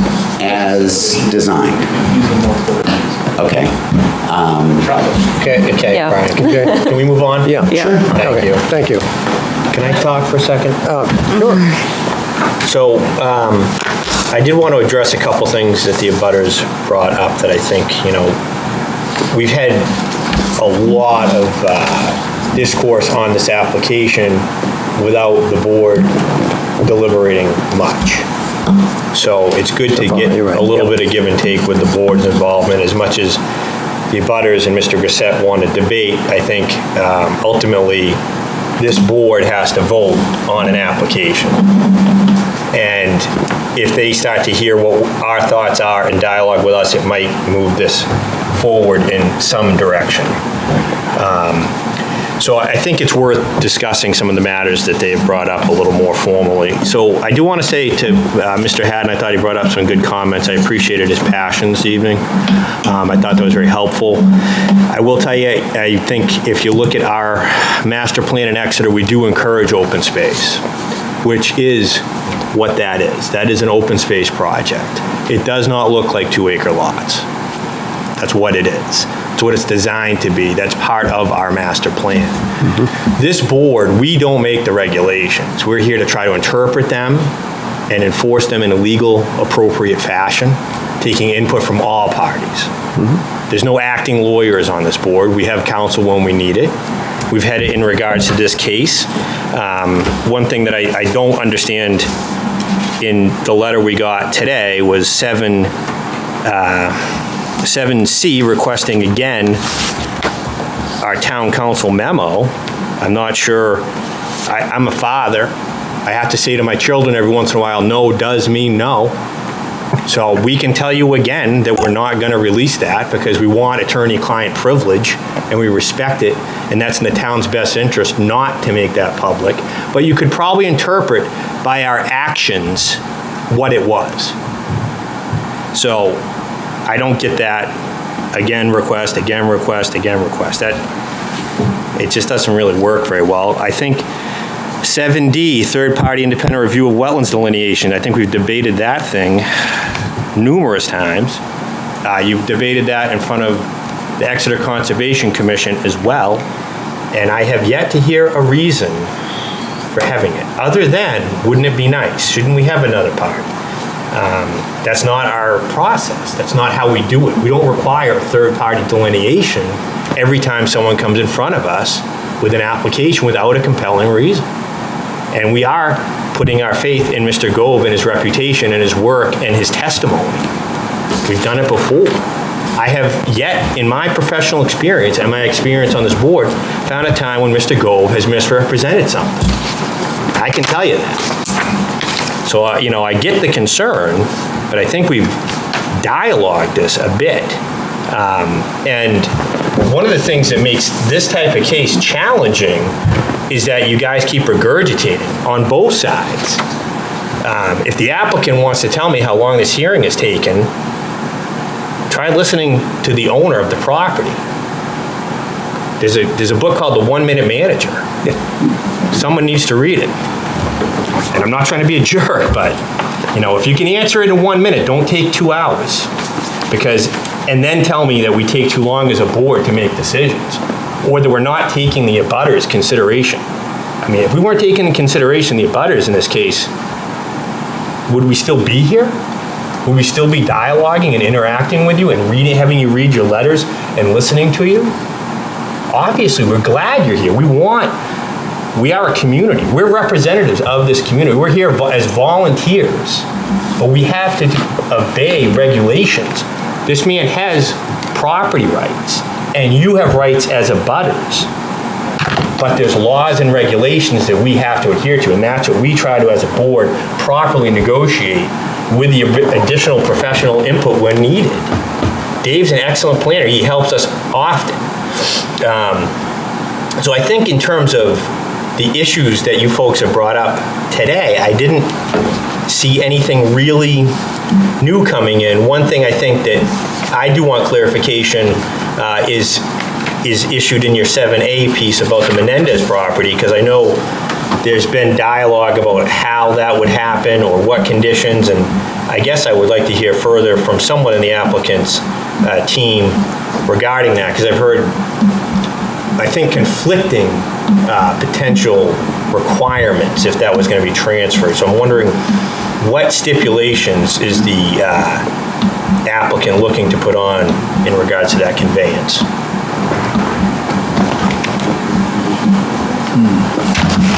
Yes, sir. Where we're at right now is that the Conservation Commission, on the second review of it, still is stating that they agree. We gave forth. Kristen, could you show the conservation plan? But essentially, the issue on the hunting, what we did after that first conservation meeting, we came back, we showed and reflected the setbacks on the concerns for hunting. We got into a lot of details of it, and essentially now at the point we have that, I'm working on the administration by the Veterans Group, and once we have that finalized, we're going to be getting back with the Conservation Commission to do the final draft language, is where we were told. So subject to, I saw as a condition of approval, yep, subject to final acceptance and town council and... Right. I mean, I'd like to know the conditions. What, a lot of times, Brian, when somebody donates property to the town, here you go, town. That's it. Do what you want to do. I'll give you the conditions, best I can off the top of my head. The town, this is for conservation and passive recreation only. General public, open to the general public, conservation, passive recreation. Would be a prohibition against mechanized vehicles, blah, blah, blah, blah. Pathways would be 100 feet from the condominium property line, so that there's a buffer for we're giving it to the town for the public. We expect there's going to be a lot more traffic than 16 homes. It's going to be open up to the neighborhood, so there's that setback, 100 foot. It's on the plan. No dogs, no fires, no fireworks. You can't, 2 viewing stations for educational purposes are allowed, the prime wetlands for educational purposes for conservation. Hunting is restricted by special permit. This is something, a continuation of the last 30 years. I've allowed veteran hunters to come on and take a total of 3 deer to maintain the population. I mean, sometimes I've had 18 eating my wife's flowers. So it's a management thing that has been supported by the Conservation Commission. But the selection process to ensure that it's through the veterans, so we've contacted Marine Corps League, American Legion, 35, and still waiting to hear back from 32, essentially about, they will essentially every year choose veteran, if there's a vacancy, the veteran that will be allowed to do, the 4 veterans who will be out there by special permit. They would be restricted public access during that hunting season to not during the hunting early morning hours, like a 4-hour window for hunting in the morning, 4 hours in it just before sunset, but then it's still open to public. It's not open at night. We don't want drinking and all that stuff.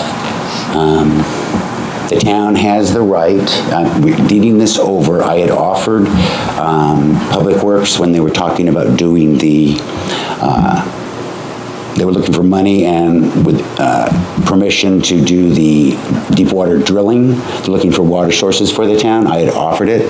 They said that they hadn't considered that property. So we put in it, I said, yes, you can, but if you do end up developing it, then there would be a royalty. I was offering to sell it to them at one time to satisfy and less development, but if the town can find a viable water source, it would be fine.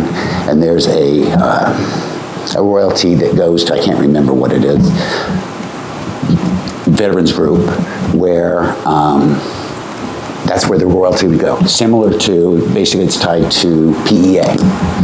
That's it. Okay. What about parking?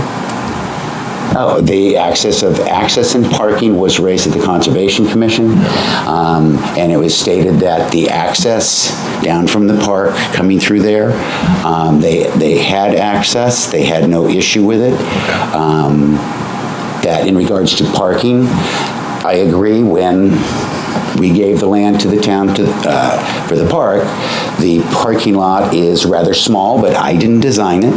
We donated the land to the town for free, but they were supposed to develop it. That's in that agreement we talked about. So yeah, I mean, they've changed, they pulled out the ball fields, they are doing the flag football. I agree that the parking is an issue because they're putting in these teams, but you're not using the whole green area now, so I agree that they should probably expand the parking lot to take care of it. I don't disagree with that, but they had, once again, Conservation Commission had no issues with it. I wonder if there's a way to make access through your project at all for that. At all. No, that's the whole issue, is that if we do that, then it will increase traffic. Yeah, increase traffic through, we're doing a private community. Yeah. It's, once again, it's... Yeah. So, okay, thank you. You're welcome. Appreciate that. No problem. While we're on this, can I ask a couple Absolutely. of questions? No. You're back. No. Was there a there you are. Yeah. Was there a discussion with the Conservation Commission about monitoring this property just for any issues that might take place, whether somebody goes on it and builds? I mean, anything can happen on conservation land. Right. Well, so they have to monitor it, and I just wonder. Yeah, as part of it, I can't remember what they call, they've initiated a new fee. There was a little bit of discussion. I'm looking at that, there'll be this endowment for the annual monitoring. Whatever. Yeah. Okay, so they've talked about that. I assume that they would be taking care of that. Yeah. And I'm assuming that the survey, that's usually a cost that's involved in it, but you've already done a survey, so that should be you've got all your pins and... The survey of the existing is done. We need you to approve that lot line boundary change, and then pins could be set. Yeah. We already did the environmental report, got the clean bill of health out of Exeter Environmental. Okay. So everything that they've asked of me, and everything I've asked of them, we seem to be right on track. Okay. At one point, during maybe a Conservation Commission meeting or here, I don't remember, there was an issue with the coyotes. Yes. And shooting coyotes. Yes, that's part of it. Is that something, I don't feel good about that. I'm not in the rah-rah coyote club, but I also feel that there's a balance in nature with coyotes, and, they're the natural predators for fox. If you get rid of the coyotes, your fox population can go up. I like to see a balance, so when I heard getting rid of coyotes, that was worrisome to me. So if you could elaborate on that, that would... Thinking behind it, yes, managing, human beings, they come in, they change, wildlife habitat, blah, and patterns. Coyotes have been reintroduced. They've come into New England. They are now at a point, just like when beavers were reintroduced by man, in that case, there came a point where there's overpopulation, and now there's the issue with coyotes are now becoming a problem in New Hampshire. We have been through, I think, 3 or 4 over the last, let's say, 16 years, where the pack that roams from Brentwood comes around. They do their thing, but there's a lot of deer. So they would come down and they'll come in and wipe out a section of their territory. But when they come down and the deer aren't so easy, I think some of the neighbors are probably aware. I'm not sure if you had cats or not, but each time they've come down, I have warned the neighborhood. Because cats and dogs are gone. So it's one of those things. We try to discourage them to be in there. We try to manage the population to reduce their attraction. And also for the homeowners, and not just our proposed neighborhood, but for the other, so that pets aren't disappeared. That's the intent. And with the beavers, it's the same thing. I have nothing personally against beavers, but when they become overpopulated and they start flooding, then yes, that's what we're looking at. Once again, we want to keep Scammon Brook opening and flowing. So that's why that's in there. Does that do you work with Fish and Game on that? Or, there must be some regulatory process that you have to follow for the state eradicating. Yeah. In regards to beaver control, there's two parts to the statute. Essentially, for if you call in somebody else to come in, or if a person wants to come on your property that's not there by the owner, that person has to get a permit and follow a certain set of rules.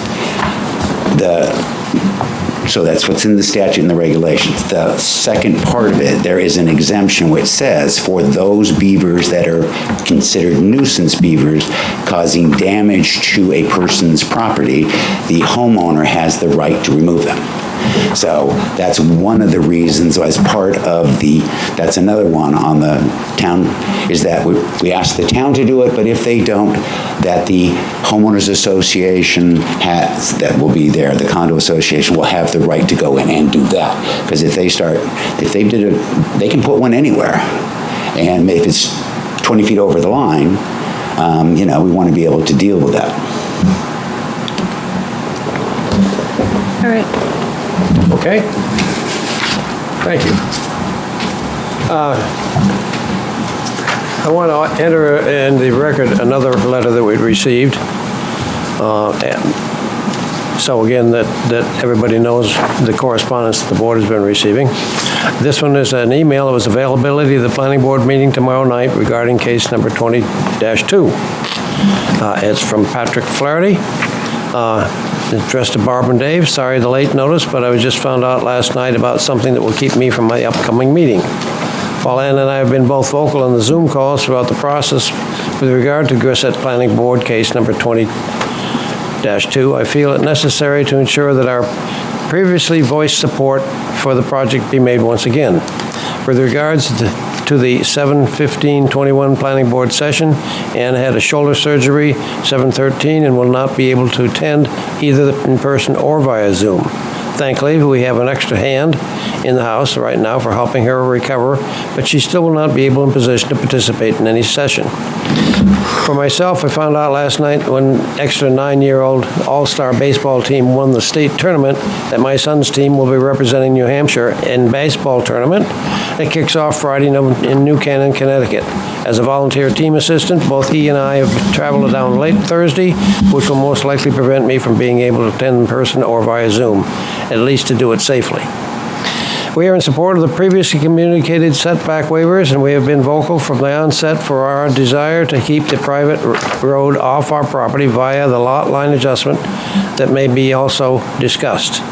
And in my prior verbal and written statements about the project continue to stand. If I'm in place where I can make the meeting, then I intend to do so. Since I cannot be certain for attendance, I would please ask that this note be passed to the board members for inclusion to make our previously voiced stance known once again. Thanks in advance. I'll be around most of tomorrow if you have any need to reach out to me. Sincerely, Patrick and Ann Flaherty. So just want to make everybody aware of that correspondence we received from those folks. I think we're at you got another one? Okay. All right. So, Dave, you've got the letter from today, from the abutters. Yeah. If you look at item 3. You get it? Okay. Where they question the single-family home sites at the end of Cullen Way, and if they comply with the open space development requirements of the parcel. Yeah. And respectfully request that the board review these 2 home sites as part of the subdivision and site plan approval request. It's my understanding that they comply. They are part of the approval because they're getting lot line adjustments and so forth. I brought him to be, there was some discussion because at first, was it lot 17? Yeah, 17 had 50 feet of frontage, and the Grissett parcel maintained his whatever he had. Right. And the building inspector and I, because Doug Eastman, the building code enforcement officer, has jurisdiction over interpreting and applying the zoning ordinance. So I brought it to him and said, hey, because that's an open space, but it wasn't really part of the open space. So he concluded that it needed to meet minimal dimensional requirements of the R1 district where it was located. Yeah. So they had to get 150 feet of frontage on, and the minimum lot area and so forth. And then the Grissett, the existing parcel, had to go over and get frontage off of Tamarind. Right. And he determined that met the regulations and was fine with the way it was presented. Okay. I just wanted to, you and I think had discussed that, I think on the sidewalk. We may have. I don't know if the whole board was aware of that adjustment for the public, and it was brought up in the letter, so I wanted to give them that feedback as well.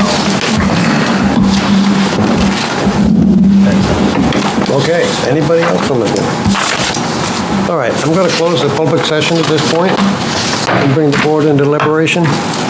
If something comes up and somebody wishes to speak, and I feel that the board feels it's worthy, then we'll allow you to speak. But right now, it's on the board's hands. So, do we have any more conversations before we start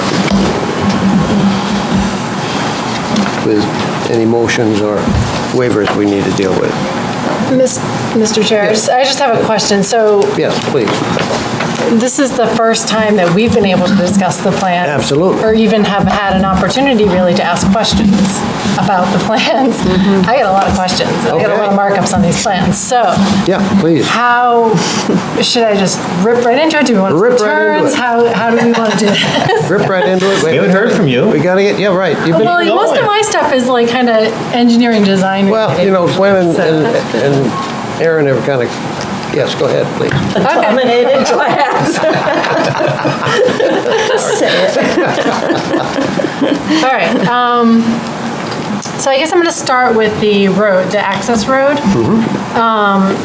where there's the retaining wall and the swamp white oaks. And I was wondering what these plans are like really small, and even if I blow them up, it's hard to see. But I was wondering what the distance is between the limit of work for the retaining wall and the swamp white oak, like the closest swamp white oak.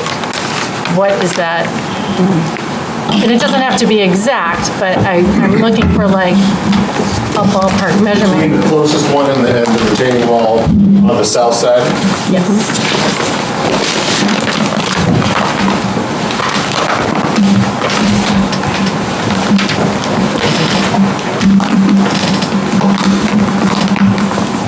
That is going to be within 5 feet.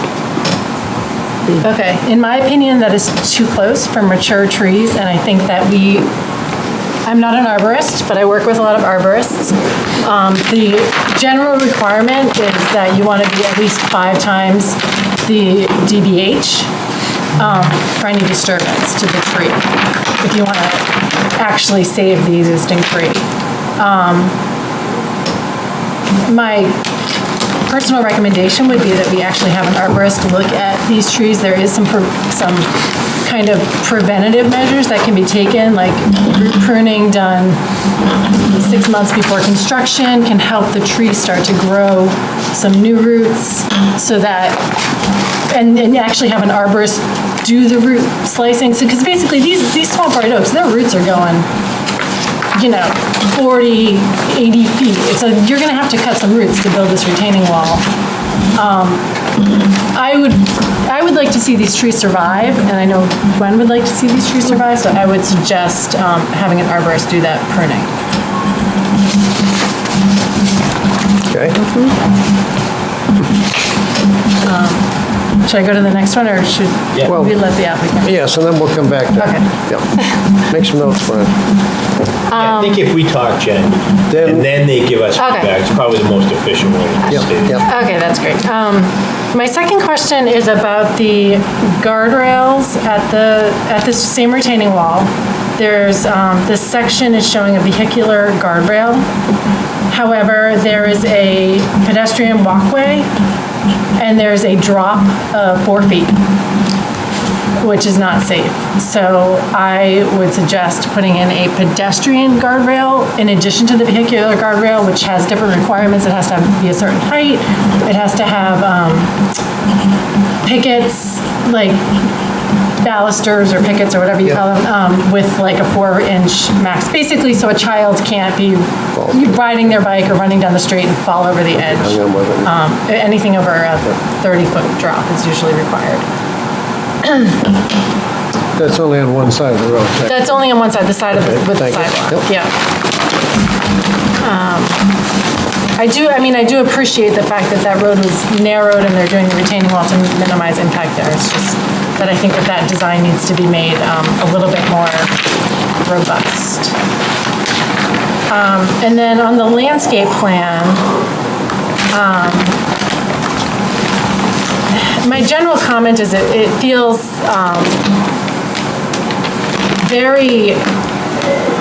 there's very few species being represented here. It's most... Sheet 14. Oh, I'm sorry, yeah. Yep, 14. 14 of 19, yeah, landscape plan. So I have a few concerns about the landscape plan. So the bulk of the landscaping being installed, it looks like, is the buffer behind to the north.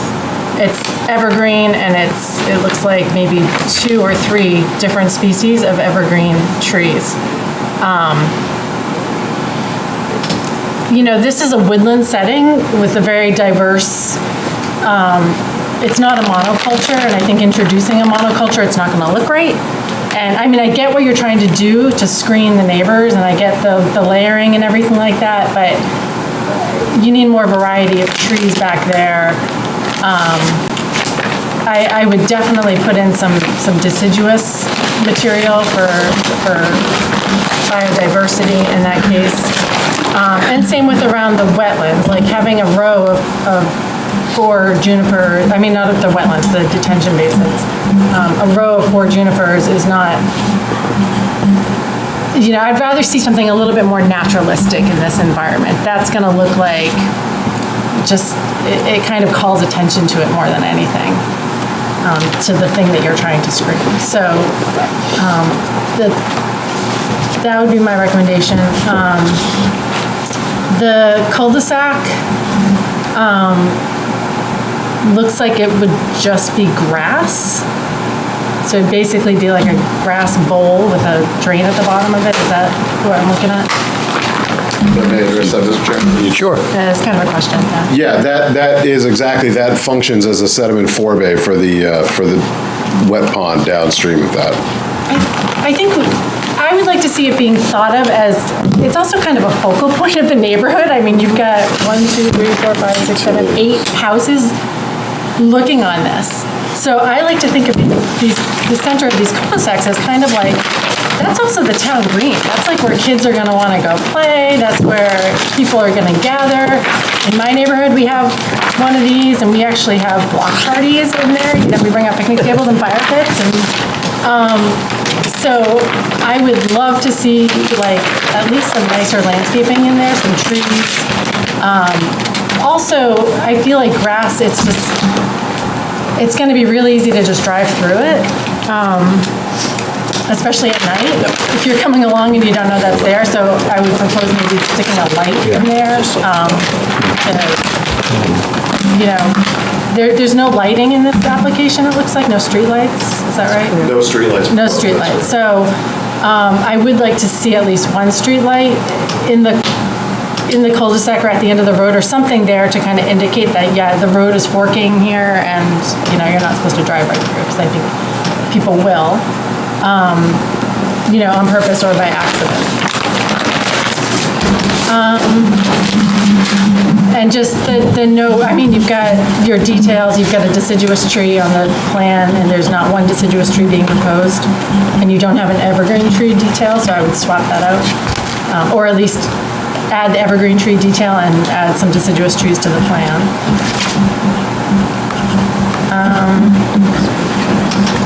Oh, yes, thank you. Gwen. And yes, Gwen and I would discuss this on the sidewalk, that the lack of street trees is a little disconcerting, especially along the sidewalks. It would be great to see some street trees in this neighborhood. Do you see access to the conservation land? Off the road? Do I see it being possible? Do you see it? There's access to the stormwater. The little thing going down to the drain? It's between Christian, is there access at all? 9 and 10, is it? Is it by the drain? Yes, there is. Basically, the access to the open space.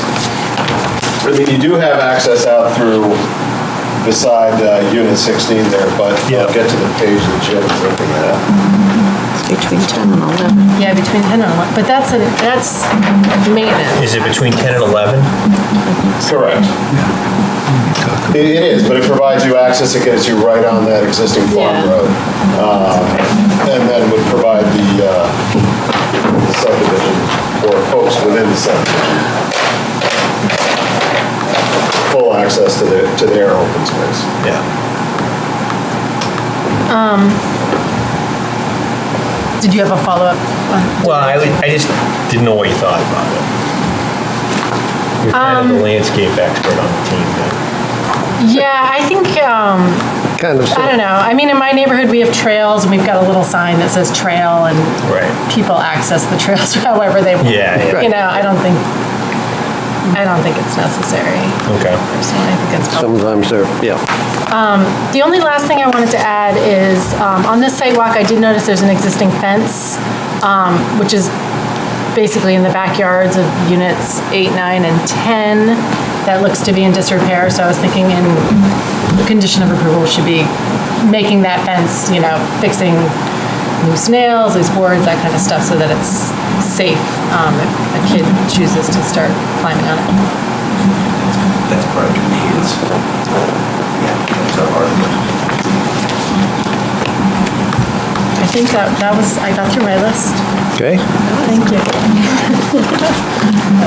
You read the book. I'm waiting for that. You read for a the book. while. Good job. Okay. Months to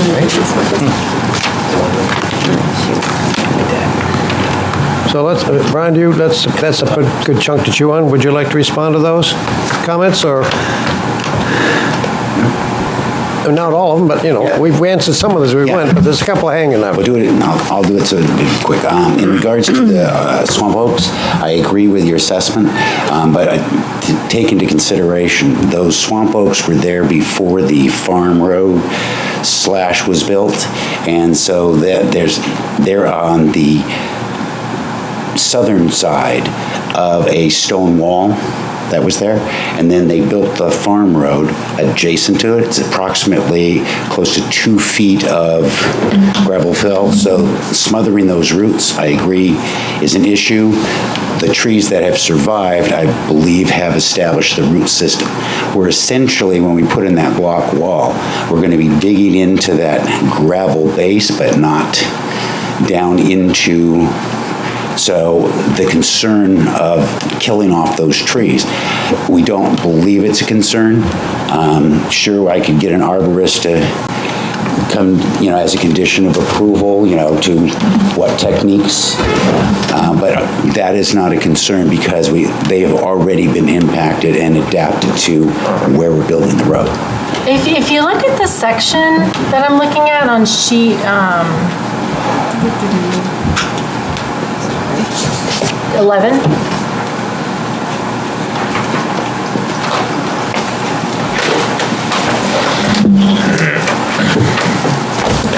Back this way.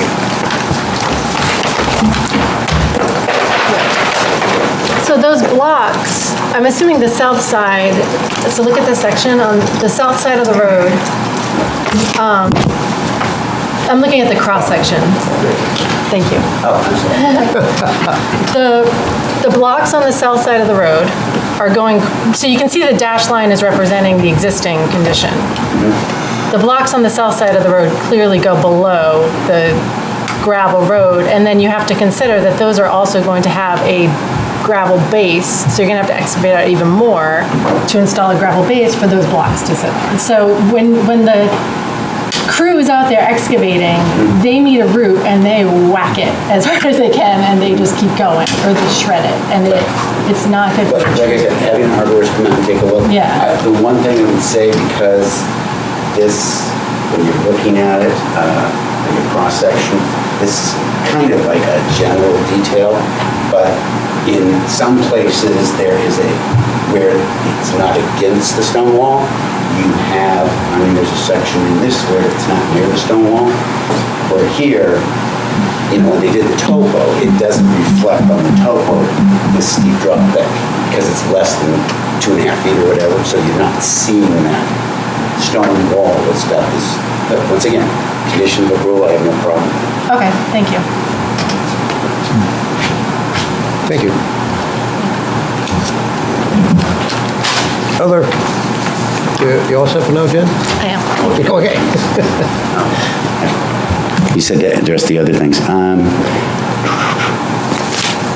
Yeah, in regards to the few species, one of the things that we've done is that the buffer that we're enhancing is already pre-existing, so it's essentially, it's a pine buffer already. It's kind of established. It is kind of like a hedge between two neighborhoods. So putting in the biodiversity in my mind and in the neighbor's mind, putting in deciduous trees that would lose their leaves during the year would not enhance the screening. And so that's why we stuck with the evergreens, and we essentially have pines and spruce, two different types, and then we went to the evergreen shrubs down below for the infill. So we tried to get some diversity in there. They'll have for the evergreen shrubs, we're hoping it'll be for bird food, but being that we have another 60 acres of very biodiverse uplands, swamp, brush. We've covered the whole spectrum. That's why we didn't focus on there, because the preference was for the screening of the abutters. There's 36 white spruce out of 12, 14, and 14 other trees. So I'm just saying, that's just from a general planting plan point of view, I know. that's too many white spruce, in my Right. opinion. And but that's why there's 14, because there's already an existing 18 mature pines out there. But I agree, it's not diverse. We can stick them in. I can think of a few places.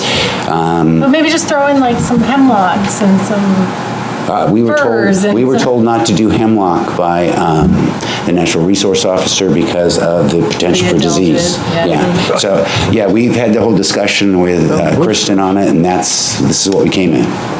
And that's one of the reasons why having a monoculture is not great, is Yeah. because if you had a hill full of, the background was all hemlocks, Right. they'd all be looking pretty peaked right now. Yeah, at some point there'll be something that takes out the Something will spruces. take Oh, out yeah, the spruce. and that's why we have spruce and pine. Instead of just doing 2 rows of pine, we have the pine is in the background where there's already the existing, and then the front row is the spruce, different shape, growth pattern, and some diversity, but still. Get a Christmas from state. You want one of the trees? No, get your 25 Christmas trees, and there's all different kinds there, and Yeah. some animals like particular ones. Those are the ones that aren't growing well. But anyway, that's a variety of all evergreens. Okay. They're very, some got needles and some short, and some are soft and some are rough. That can be added. Yeah. Anyway, that's Pick it up. some variety. And Some variety in the greens. that can be done. Salad, right? I was explaining mine. If that's what you want, then we'll do that. Regarding the class, the cul-de-sac, Chris, you can get into the engine detail, but essentially, that is essentially, it's a bowl. It's the pond, the collection pond, detention pond. So that's why it's grass.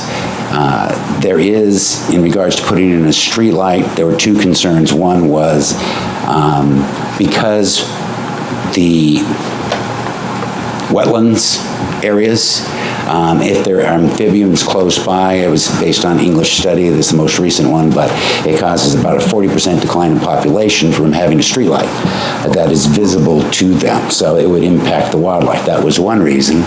The other is at the end of Graybird Farm Circle, when we built that, there is a streetlight there. And so you do get some night haze that will be able to kind of light down over, but it's not going to, also if we put the street light, now it's going to impact the existing neighbors, once again highlighting there's a development. That was the reason for not doing it. Let's see, street light, tree details, existing fence, we already took care of, that's it. Guardrail. Safety really. The pedestrian guardrail you didn't address. Yeah, well, we're happy to review the prospect of the pedestrian guardrail. That's something we'll review with DPW. Specific to the cul-de-sac, so as mentioned, Jen, this is functioning as a sediment forebay for the detention pond here, which is required by alteration of terrain. You've got to have somewhere to settle out the fines before the water goes into your best management practice. And this is... What sheet are you on? I am on sheet 12. Ah, okay, I'm beyond it. Thank you. And so this is a 6-foot deep hole here with a culvert hanging out of it. That's not going to be conducive to people having block parties. That is just by virtue of how this roadway is designed, a treatment structure. I mean, it's a stormwater collection area. Now, with regard, as opposed to a street light, I know that they do make the chevron reflective signs that we could put right at the throat of the cul-de-sac, which would indicate for vehicles, it would at least take care of that issue. But I seriously don't think that alteration of terrain, who we've already gotten comments back from, is going to allow me to plant trees or shrubs within that sediment forebay. They're not gonna let you put trees or show like around the edges of it? You could do around the edges, I suppose, but inside that, I mean, not maybe down at the In the 36 pond. elevation, but like along the slope or, I mean, just this is gonna be an eyesore, I'm sorry, but like you're dumping snow there, the grass isn't gonna grow, it'll just be like crabgrass. It's gonna be an eyesore that all these people are looking on, and I feel like, you know, at some point, the HOA is gonna end up like ripping this out and wanting to do something else, because it's not, I mean, you don't put your sediment forebay in your town square, like, or if you do. we you utilize make it really the center of beautiful. cul-de-sacs for stormwater collection constantly. Yeah, but usually they're either in a very rural area or they're, yeah, at least planted. I'm just asking to like. We, like I you just feel said, like we it's can setting up certainly the- outside the shoulder of the roadway, you know, propose some plantings at the upper edges of that would still allow for the plowing of snow into it and still allow for the stormwater to get into it from the cul-de-sac itself. That's for certain. I'm talking about down in the bowl. Yeah. We're not going to be able to impede on that volume. Can you tighten up the contours maybe and like make like a, you know, maybe like near where that 40 contour is, like maybe make that area like a little bit flatter, like kind of more of like a little grassy area. I can go up to 3 to 1. Yeah, so, I mean, is there a volume concern or is it just? I don't know that off the top of my head. I don't think that comes even close to overtopping at the 50-year storm. But in other words, pull, say, the 38 down a little tighter to the 36, creating a bit of a flatter edge. Yeah, and up then by the maybe 40. like that grassy, maybe like up by the 40, where like the point of that is you just have like a little area that's surrounded by, you know, a few deciduous trees and a boulder or something, just, I mean, kids are gonna look for places to play, and that's like the best place, because everyone, you know, comes out and all the houses overlook it, and. Get some Berlin Susans on it. I'll take a look at it. Okay, thank you. I'll work, I mean, we're going to be responding to alteration of terrain, so I can review all of that with them and see what they will allow. Okay. Janet, and if I could add, to add, but also the way it's designed, we have the 2 entrances, we have the 2 accesses to the common area on each end of the development, so everybody, the kids, we anticipate they're going to be using that lower field, they're going to be going into the Conservate 31 acres next door, they are be down on the farm road, playing in Scammon Brook, so we don't see, you know, and if, I believe that in the HOA, it would not be a violation of the environmental. If the HOA at some point says, hey, we want to have a block party, we want to have a picnic, let's put a picnic table down on the farm road, and that would be legal, and they could have their block party there. I think there's a lot of, you know, I agree, they are going to want to socialize, but I'm kind of leaving it up to them to pick their spot.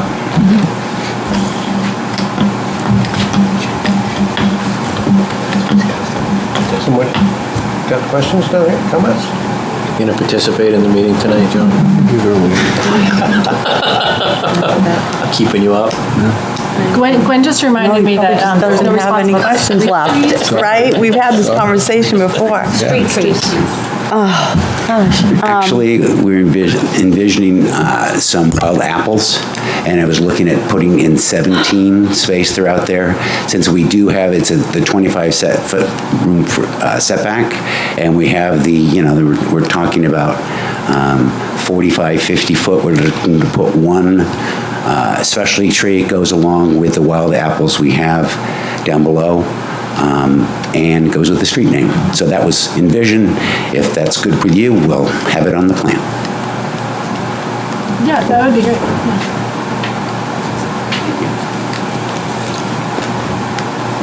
Yes, I have a question, but I'm not quite sure where it fits in. When we were talking about, Aaron, you brought it up about the trust, the deed, the status of that. That was one of my questions that you had already covered, but where does that come in if we want to make sure that's part of a condition of approval? You talking about the conservation land? Yes. Being donated? We actually would probably, sounded like they were in limbo or in process with the Conservation Commission. The language. hashing out the language. Yes. So if that's not completed by the time we are taking action, then we can make it certain conditions if we have certain conditions we're concerned about as part of our approval. Yeah, and I just wanted to ask that early on, because I wasn't Get it sure out where that would Sure. fit in, so I just want to make sure when that time comes up. Hopefully, they'll have gotten to that stage. Yes, because I am concerned about that, so, No, that's a okay. big part of this project. That's a big part of adhering to the master plan is being stewards of the land, as a community. And that's why I think the community has supported open space. We definitely have with the master plan, and it's also part of the whole project, right? So we have to make sure, we have a revocable trust, we have a POA that I'm not even quite sure how someone else signed it, if there's, whatever. I'm not even gonna get into the legalities of that, I'm not a lawyer, but I just wanna make sure we have all of our paperwork and make sure all of our information is in on that. I'm a little concerned. Yep. Okay. Thank you. I think the hour is upon us so I'm looking at a motion to table. And what would be a logical next meeting? Well, you could do the special meeting you had on the 29th, because you just have Noria. That would be first, though, because we had created that and told them it would be first. So they could add them to, if the applicant wanted to go on that one. Okay. That's the August 12th is CIP, August 26th is CIP, and pretty good full agenda, so it'd basically be the July 29th meeting or the first meeting in September, the two next available agendas. So I'd assume they'd want the 29th of July. 29th of July? Hearing heads nodding. Yes, please, thank you. Okay. So I would just say, you'll make it more? On the 29th of July, my expectation is that conservation deed issue will not be resolved. And I don't know if the applicant's team is looking to take action from the feedback that the board offered regarding a bit of landscaping. Is that something that might be produced for the next meeting? If it's the 29th? Yeah. And the handrail. Well, and do you have any proposed draft language of these conditions with hunting and so forth? So you could provide at least a draft of that? They're on file with Concom? Okay, we'll get you those. Thank you. Yeah, it'd be helpful for us to review it ahead of time, even if it's not the final product. Yeah. Market draft. You know what I mean? Yeah. Yeah, it's at least what they're asking for. Right, That's, exactly. you'll see that, yeah. Okay. I can make a motion. Okay. Table, right? Table. Until the 29th. July 29th meeting at 7 PM. There you go, July 29th, 7 PM. Second? Okay, moved and seconded. Voice vote's okay for this. Those in favor, please indicate by saying aye. Aye. Opposed? Abstained? The ayes have it. Thank you very much. Thanks for your time, folks. Try to get there, but some things take time.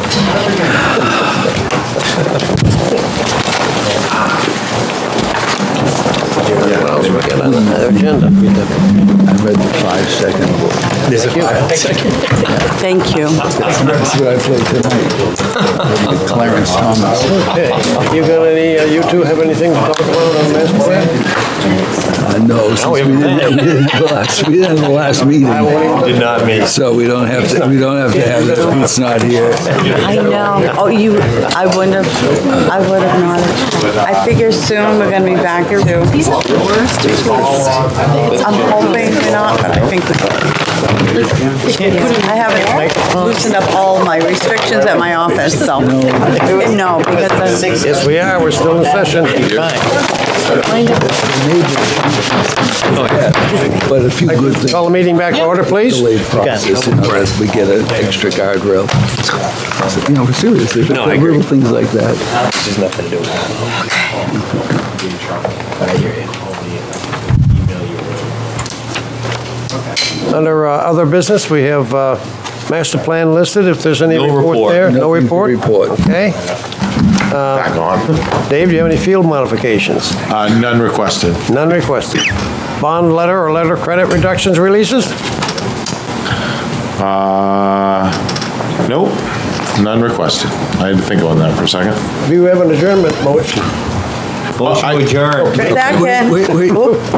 Wait a minute, can I ask one question? 'Cause No, this is a Columbo move. It's not a 10 Columbo o'clock move. and we're out of here. I know, facilities. All right, Dave. Go ahead. The Facilities Advisory Committee met today, and they were created by the Select Board, and they're providing opinions on facilities, and they would like to be part of the CIP meeting on August 12th to be able to listen to the department heads and ask questions. I said I would ask the planning board if they had any issue tonight and would relay my feedback from them, to I think it would them. be great. We'd have some public there. That's what I had suspected, but I just wanted to run it by you. We love public. Okay, Motion to adjourn. thank you. Okay, and we haven't Already seconded it. I We stand did, adjourned. when he brought something Thank you up, so I much. can ask. Take it back. I can ask. Dave has kept us here for hours under that same.